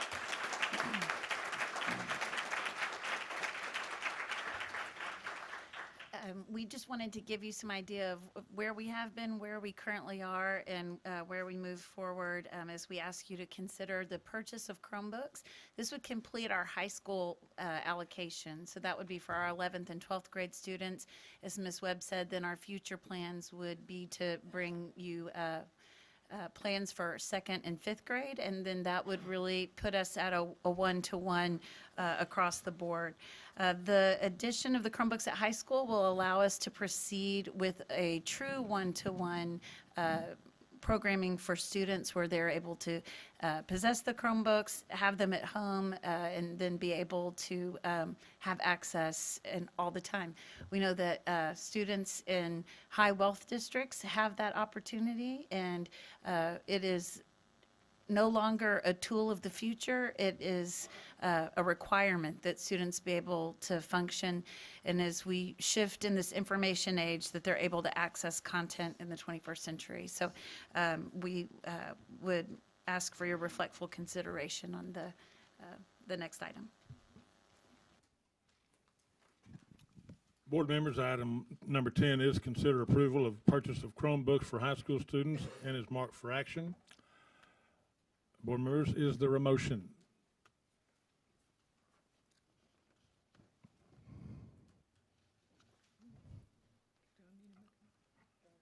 Mr. Shackman? Who did? Raise your hands up high. I'm getting old, I can't see very well. Ms. Robachick? I move that we approve purchase of Chromebooks for high school students, agenda item 10. I have a motion from Ms. Robachick. Do I have a second? I have a second from Ms. Klein. All those in favor, raise your hand. Well, time out, stop. No. Before we vote, is there any discussion? Ms. Klein? I have a question about the annual cost once we have the one-on-one in place. What do we estimate the annual upkeep to be? Ms. Webb? No. I can hear you, and then I'll speak into the microphone. We have speculated that to keep a refresh cycle and stay ahead of the game, it's going to cost between 1.5 and 2 million. And is that the Chromebooks and the iPads, or just? Yeah, so to stay on a refresh cycle, which is why we've recommended staggering in that 1.5 to 2 million. We have funding sources in our local budget, and then also our instructional material allotment that's provided each biennium that can be used towards the purchase of technology. So that 1.52 million is for the whole district one-to-one, or is this just the costs on the high school portion? The district, okay, including the future 2 through 5, what's the grades 2? No, that would be our recurring cost. So Well, once but we're rounded out, then ongoing for upkeep, refurbishing it to retire devices that expire at the end of life would require approximately $1.5 to $2 million per year. Okay.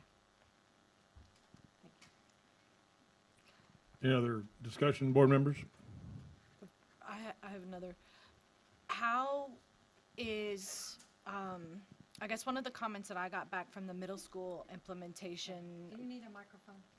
Can you hear me? Oh. Okay.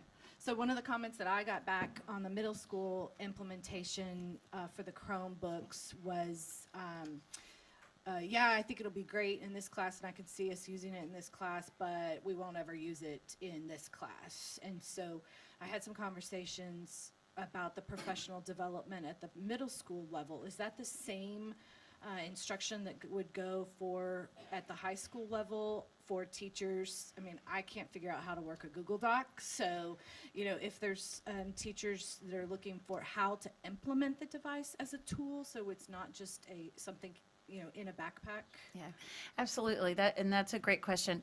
We, for the past several years, have had ongoing professional development, introductory, really differentiated sessions. So people who are expert and wanting to tool their expertise, or beginning learners as teachers that are trying at our Learn More, Achieve More. We've partnered this year as a grant recipient from the Digital Promise, the Dynamic Learning Project, which is a partnership with Google EdTech teams and Digital Promise. They have funded coaches at our middle school this year, and those coaches have accelerated the work that's already been grounded in the work of our digital learning team here in the district. We had a request a few weeks ago from the team at Google that they wanted to continue their partnership with CFB, and so we're going to be restructuring staff and using some title funds to add coaches at the high schools for next year.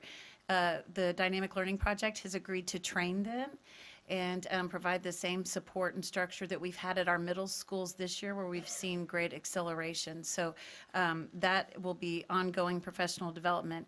Additionally, we have a team of digital learning specialists here in the district that support work at all campuses to help move it forward. So we have a robust professional development plan in place for our teachers to accelerate their learning. And what about protection for the devices, cases, covers?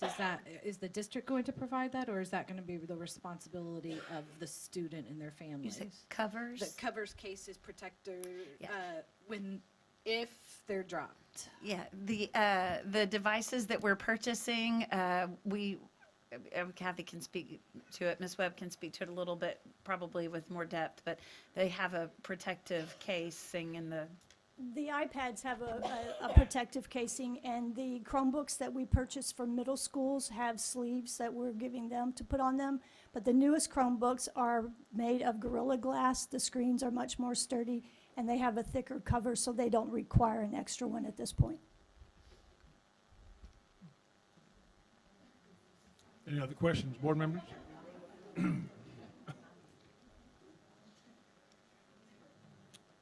Okay, I've had a motion and a second and discussion. All those in favor, raise your hand. That vote is unanimous. The next item on tonight's agenda is number 11, update on the 2018-19 budget. Dr. Burns. Yes, Mr. Matthews, members of the board, it's that time again for the 18-19 budget. Ms. Tillman, do you want to say a few words before you give it to Yes, Mr. thank Roderick? you. This evening, we'd like to provide you with an update following our February work study, where we began discussing the budget with you.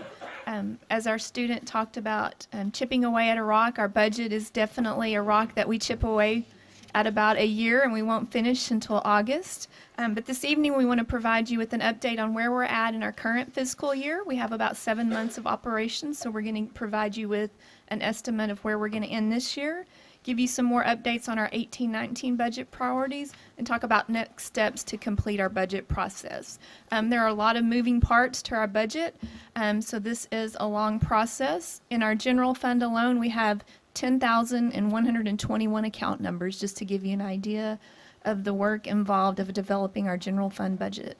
So with that, I'm going to turn it over to Mr. Scott Roderick, our Chief Financial Officer. Thank you.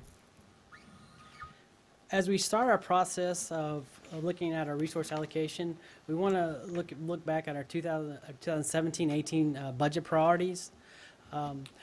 We wanted to provide a compensation package as well as program enhancements emphasis was elementary class size average, technology, and we also wanted to present a balanced budget for 17-18.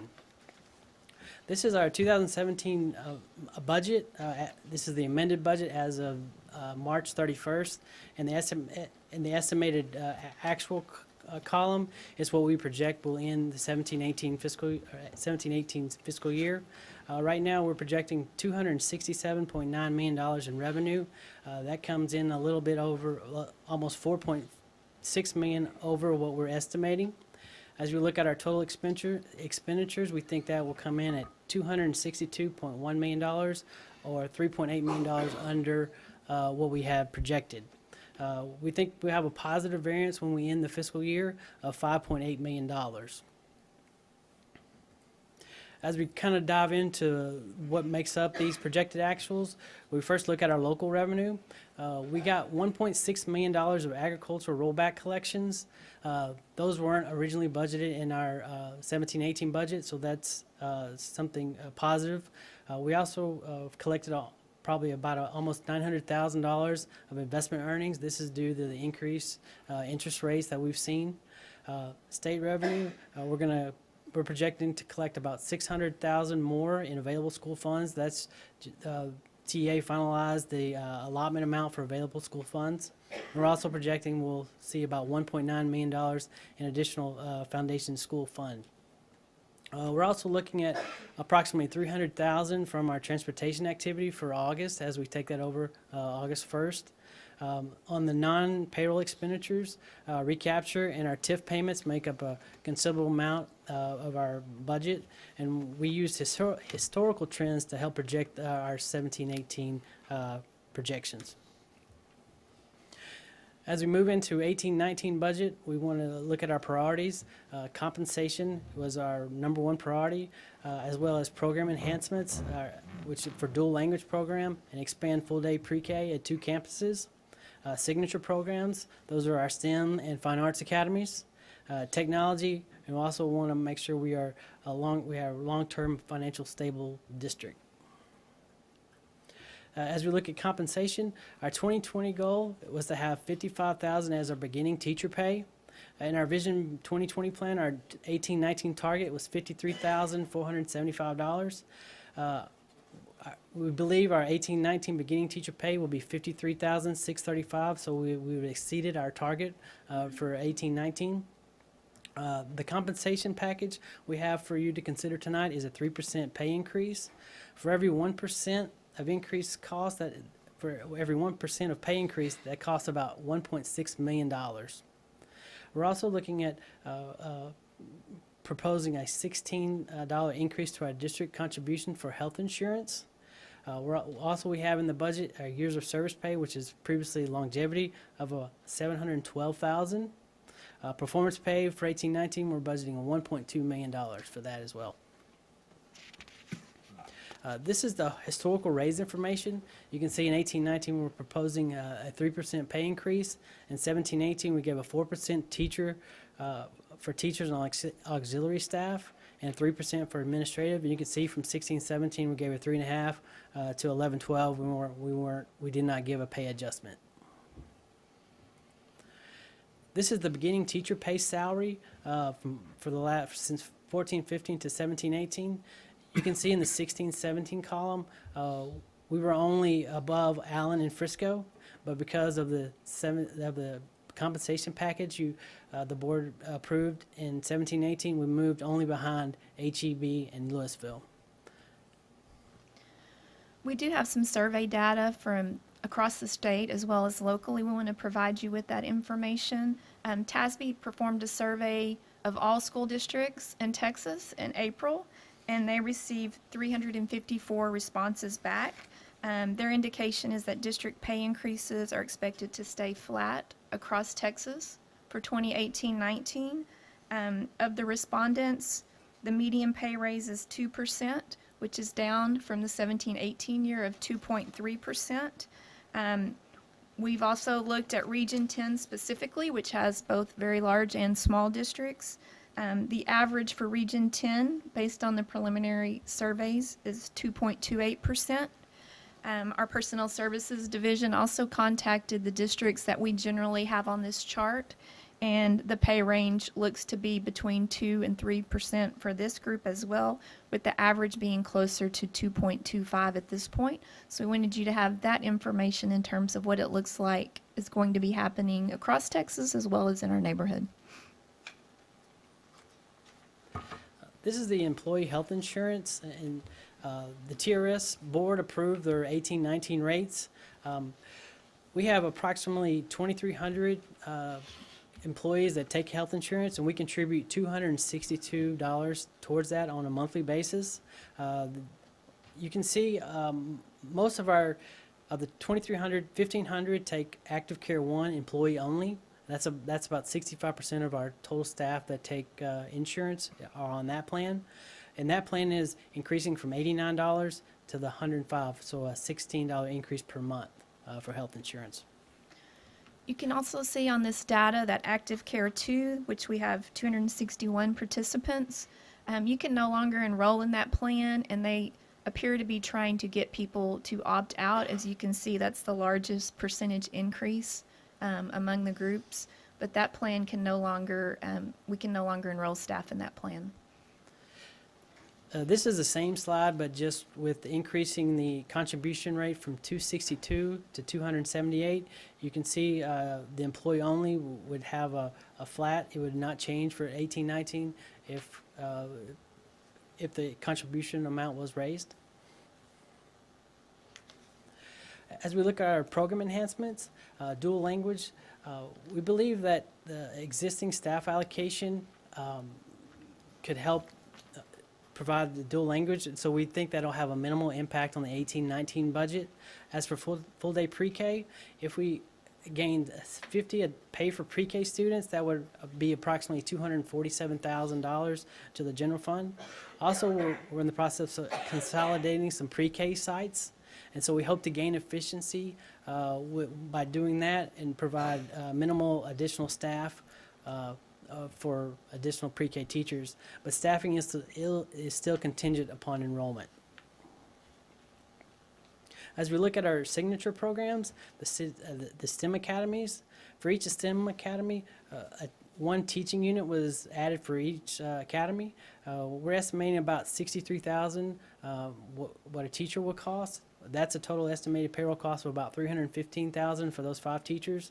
We're also allocating about $100,000 in supplies for those STEM academies. For the fine arts, 2 teaching units are added for each academy for a total of 8. So estimated payroll costs for fine arts teachers are about $504,000, and we're also allocating about $100,000 for supplies for the fine arts academies as well. At the February work study, we identified, Ms. Webb had just spoke about needs, our infrastructure and wireless upgrades, as well as Chromebooks. At the April board meeting, you approved an infrastructure improvement for 2 campuses for $206,000.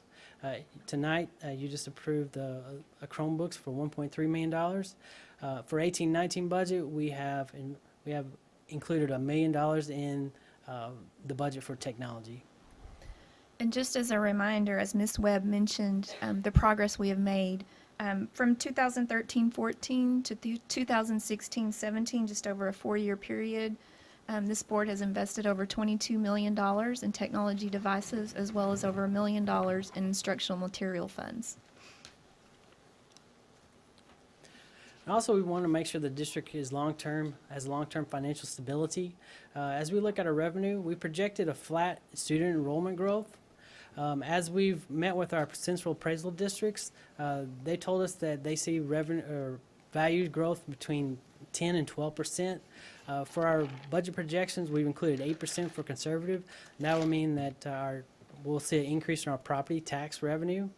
We also want to make sure to remind you that state funding is impacted. There's a lag in calculation for our state funding, and so if our values don't increase at the same rate as it does the prior year, then we'll see a reduction in state revenue the following year. On the expenditure side, our recapture payment is going to increase $12.7 million. Our TIF payment is going to increase $3.8 million.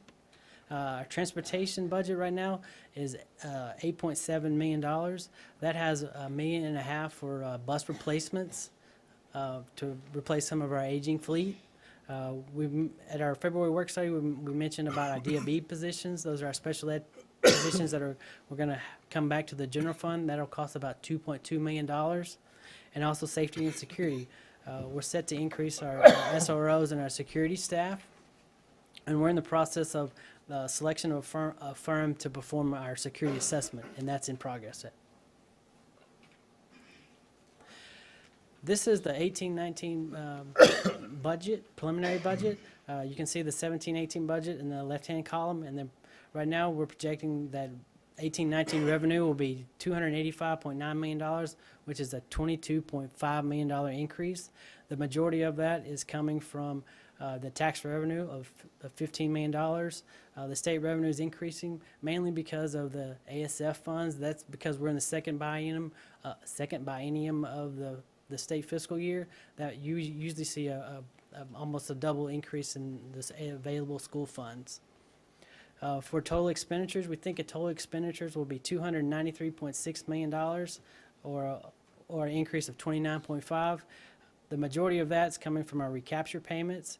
The payroll is increasing $15.1 million. That's a combination of our raise, our DOB positions, as well as our transportation bringing in-house. We're shifting that from contracted services up to the payroll line, so that's why you're seeing a dramatic decrease in contracted services and payroll numbers. So right now we're projecting that $6.9 million deficit. We think this is the worst case scenario, but that's where we're still continuing to work on this. But right now, this is our preliminary numbers. Fund balance. Our Vision 2020 goal, we have fund balance targets. For 18-19, our goal was to be greater than 130 days. If we realize the $6.9 million deficit, which we don't think we will, but if we did that, we would still be at 131 days, which is above our projected target. Some potential impact for 18-19 that is not included in our budget numbers. We talked to our property value audit firm last week, and they said that they had just submitted a 2015 property value audit for a $250 million reduction in our values. What that means to us is about $3 million in state funding. They don't think it'll come in 17-18. They think it's more likely we will be paid in 18-19. So that number is not reflected in our projections that we've brought to you tonight. Also, in enrollment growth, we haven't factored in any enrollment growth. We're keeping it to status quo from what our 4th and 5th 6 weeks is. So if we realize the student growth from our STEM academies, then that would be a benefit to, that'd be a positive variance for more revenue. Pay for full day pre-K, we haven't recognized the $247,000 of what that would generate. Also, we have facility consolidation savings. So, we're moving McLaughlin into Strickland for 18-19, as well as moving the special ed department into Building C. And so those savings for not maintaining those sites have not been factored into the budget yet. And so the next step, we have an agenda item for your consideration of the compensation package and the years of service and performance pay. At the June board meeting, we'll also propose, or for your consideration, stipends and supplemental pay rates. We'll also establish a time and date for our budget hearing in August to adopt our budget and our tax rate. And in June, we'll also bring back for your consideration the district contribution increase proposal.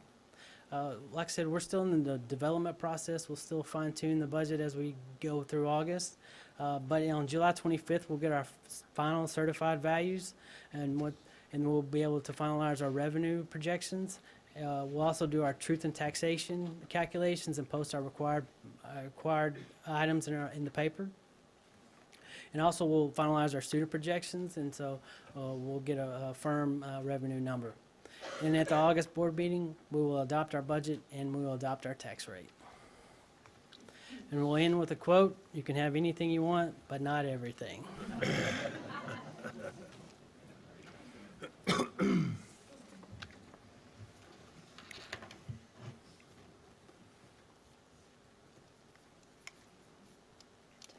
Thank you, Scott. You're done? Yes. Sorry. Board members, agenda item number 12 is considered all matters related to the 2018-2019 compensation plan, including proposed compensation adjustments, and is marked for action. Can we discuss the number 11? Huh? Can we discuss Ask the item? questions about number 11 before you go into the action on the report. Or on the budget. Report on the budget. She just has a question for me. Yes, go ahead, Ms. Klein. So the $16 per month, do you know what that turns out to be annually? It's about $480,000. And Ms. Klein, that was included in the number we projected. And then is it possible to get a copy of this presentation? Yes. Oh. And then, can you remind me, what is the amount per 1% compensation increase? $1.6 million for every 1%.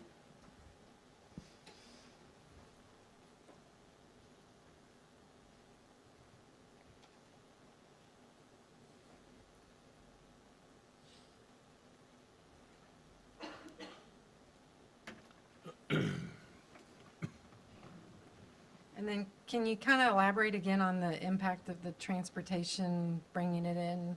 I know we don't have an option, but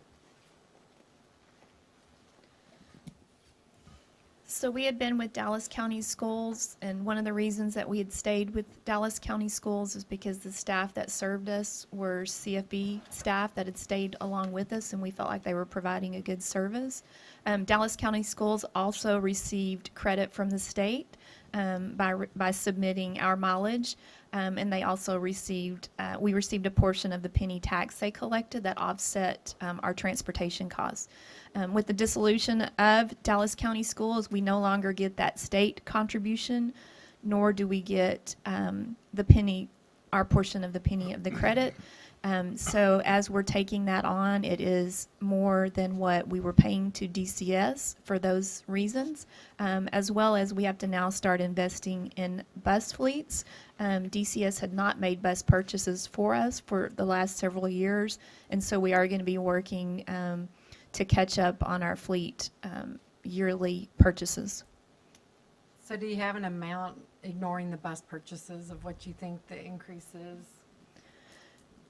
Our best estimate would be approximately $1.5 million, taking the buses out.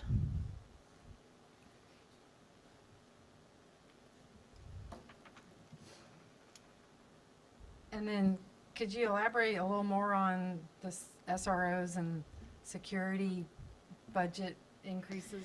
Right. So we have put an RFP out to have a district-wide assessment performed on not only our equipment that we utilize within our campuses, but also our processes for safety and security, as well as our staffing levels. And with Dallas County Schools being dissolved, we also utilized 3 officers through their program that we had to find a solution for. That's challenging because DCF's officers were able to go to campuses in different cities, and we no longer have that. So we've had to reach back out to the city of Irving, which we had not been utilizing to serve our Irving campuses. So we've had to come up with some different solutions. But we also wanted to provide additional coverage at our middle school, so we've added a security officer there. And we're potentially going to add an SRO through the city of Carrollton if they're able to provide that. And we expect then to take the assessment and determine if our staffing levels need to be adjusted any further, as well as incorporate any of their recommendations, equipment-wise, potentially into a future bond issue. So basically, replacing the Dallas County Schools SROs, and then adding 1 security officer for the 6 middle schools? Well, we Or just one- needed where we had some being split. We wanted to provide some additional coverage. Okay. And then trying to add SROs with Carrollton, but really looking to more see what the report is and trying to guess what the Right. report may be. But we gonna felt like we find. at least needed to add those staff based on current needs. And how much was that? Well, right now, we've added potential funding for one additional SRO and one additional security officer.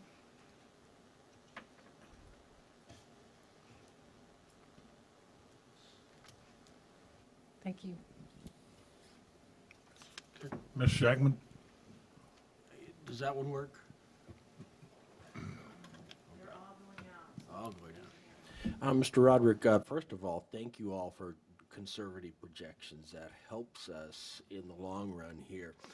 You mentioned that we have not included in enrollment projections showing more students.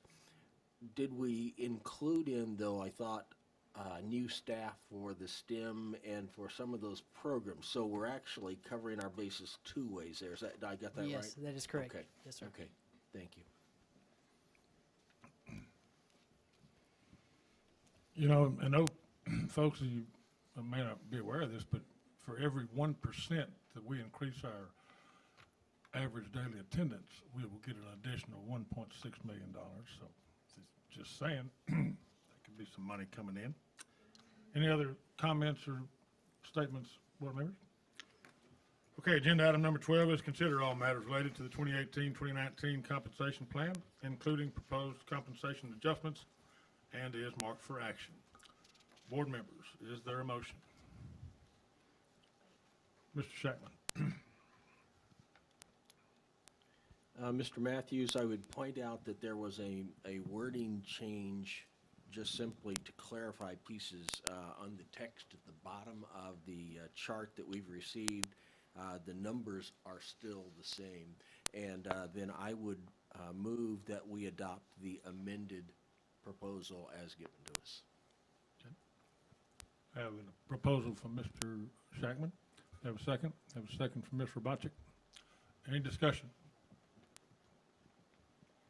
All those in favor, please raise your I hand. have a question. Ms. Klein?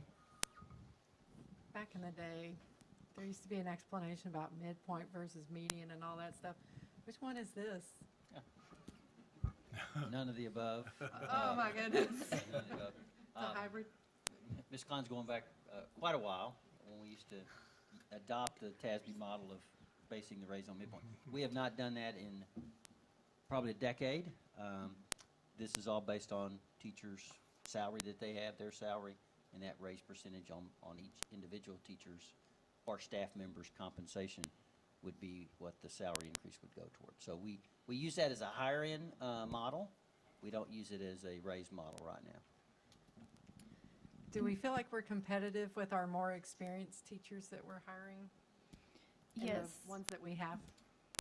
Yes, and I'll let Tanya and Dr. Coleman chime in, but, you know, we build equity in the district. So when you come into the district at the same level and you've been here longer, you're going to make more having been here. The system builds equity the longer you're here. That's why the new hire schedule looks different. When you look at years of experience at 20 years for a new hire, a 20-year in CFB is going to be higher than that because they've built equity by being here. Thank you. Just a point of clarification, are we approving the agenda item or are we approving the amendment first? So what we're requesting is that the board approve a 3% across-the-board pay raise for eligible employees and also approve the amended teacher new hire schedule. The 3% raise would be on actual pay for existing employees. We like to approve the raise in May on off legislative years so that our recruiting department has an advantage over other districts and can actually tell our beginning teachers what their pay is going to be. In order to set new teacher pay, you have to know what everybody else's pay is going to be because a new teacher pay rate has to stay below your year one raise. So if we give your year one teacher a 3% raise, then the new hire teacher has to be less than that. So this year with the 53,635, that's increasing a step zero, brand new teacher, $1,210 over last year, which is 2.3%. So that keeps a small gap in between new hires coming in and our 1, 2, and 3 year teachers. Thank you. So, answering your question, I think we may be looking for two motions. Well, I think, Either yeah, I way. think you could do one, Mr. Shaglin's motion was to, I think, approve with the amended all included, if I was reading correct, so. It was, if I need to reword the motion, I can do that. Then, for the minutes, I amend my motion to be that we approve the recommended 3% increase for teacher salaries and at the same time approve the amended copy of the new teacher schedule. I have a motion from Mr. Shackman. Do I have a second? I have a second from Ms. Rabachick. Any discussion? All those in favor, raise your hand. That vote is unanimous.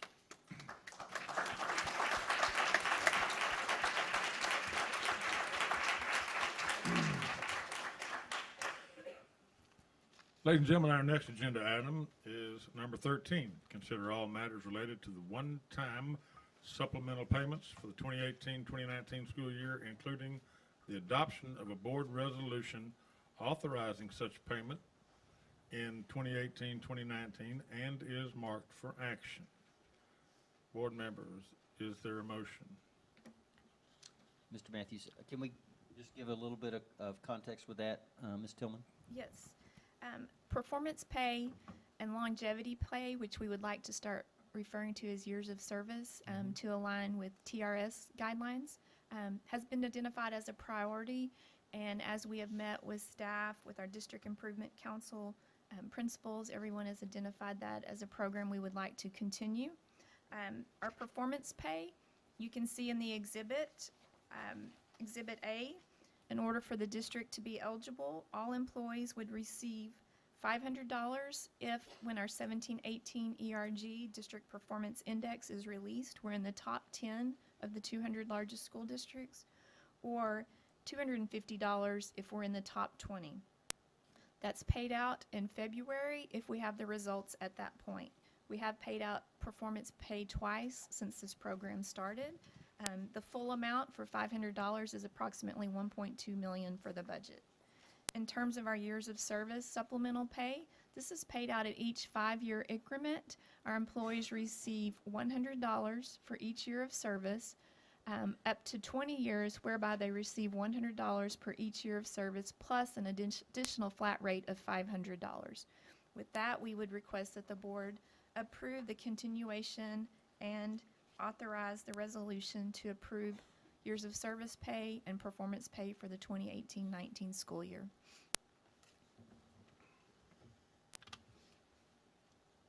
Board members, this is marked for action. Do I have a motion?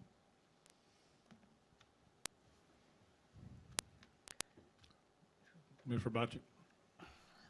I move that we approve agenda item number 13, approval of the one-time supplemental payment for the 2018-19 school year, and adopt the resolution authorizing this payments in 2018-2019.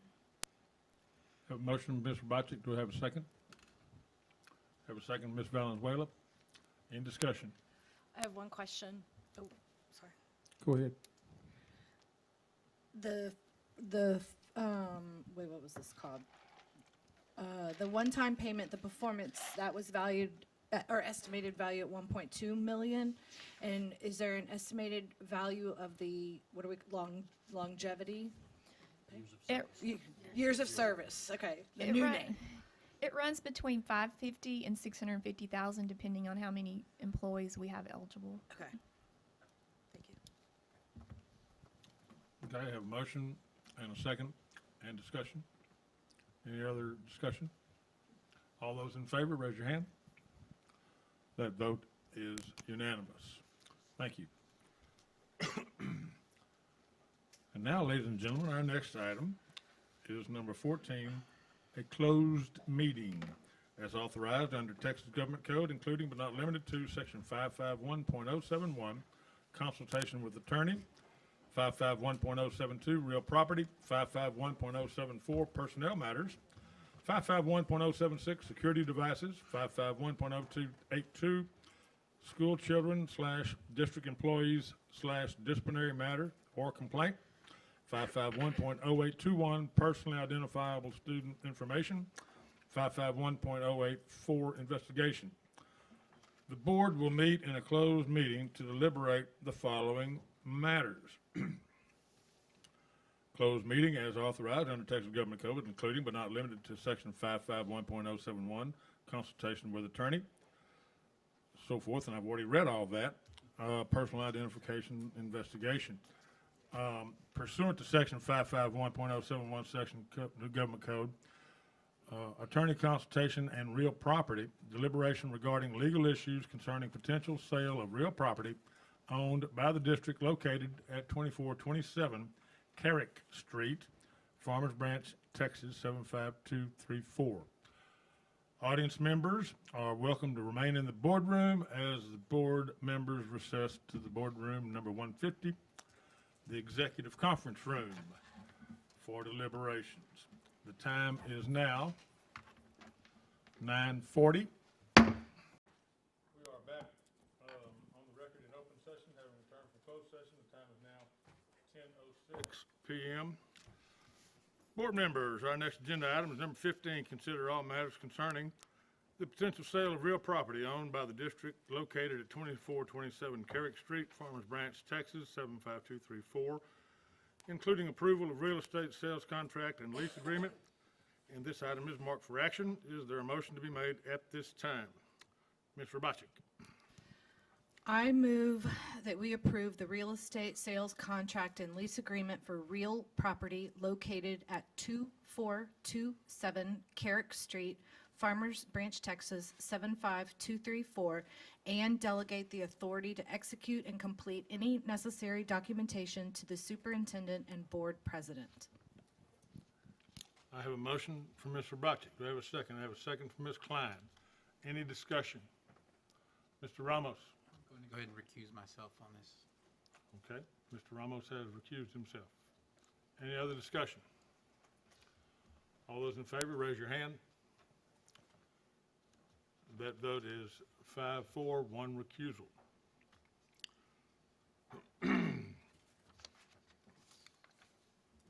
Agenda item number 16 is consider all matters related to amending the Farmers Branch Tax Increment Reinvestment Zone Number 1, Mercer Crossing, Project Plan, Finance Plan, and Participation Agreement. Dr. Burns.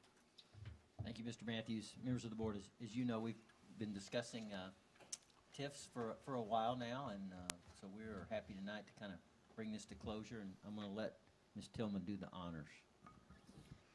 Yes, the amendment in front of you for our Farmers Branch TIF number 1, which is our Mercer Crossing, has been approved by both the TIF board that Mr. Ramos serves on, as well as the city council from the city of Farmers Branch. This amendment, we believe, is in the best interest of the zone and will benefit both the zone, the school district, and the city. Within this amendment, we are proposing that we utilize funds to tear down the former Montgomery building and also then turn that space into green space that the district would continue to own, so that in the future, if we did need that space, we could turn it back into a school district purpose. We are also going to utilize funds to tear down our science center on Valley View and relocate those services to an underutilized facility within the district. In addition, we're going to utilize funds for a portion of the Strickland project, which would be related to the Phase 1 signature program adjustments that we're going to make, exterior and interior. And finally, we're going to utilize these TIF funds to pay off principal and interest on debt associated with the zone school project of the Strickland STEM Academy addition. The real estate sale that you just approved is contingent upon this amendment being approved before the sale is complete. And so we ask that the board consider approving this amendment as presented. Okay. Board members, this item is marked for action. Is there a motion? Ms. Klein. I would make a motion that we approve this amendment as presented for item 16. Have a motion from Ms. Klein. Do I have a second? Have a second from Ms. Valenzuela. Any discussion? May Mr. I Ramos? add one thing on this as well? No, I'm afraid not. Go ahead. We need to delegate the authority to execute the contract to our superintendent as well, because it does require his signature. I'm sorry. I would like to add that we delegate the authority to the superintendent. Do we not need the board president too, or not? Okay, just the superintendent to execute this agreement. Okay, that addition. Do I have a second with that addition, Ms. Valenzuela? Any discussion? Mr. Ramos? Again, I'm going to recuse myself on this action item. Okay, we have a recusal from Mr. Ramos. All those in favor, raise your hand. That vote is 5-4 and 1 recusal. The board will now move on to the next agenda item, number 14, comments from board members regarding posted agenda items. Board members, do you have any comments you wish to make at this time? Hearing none and seeing none, that brings us to the end of our agenda, and we are adjourned at 10:11. Thank you all for sticking around.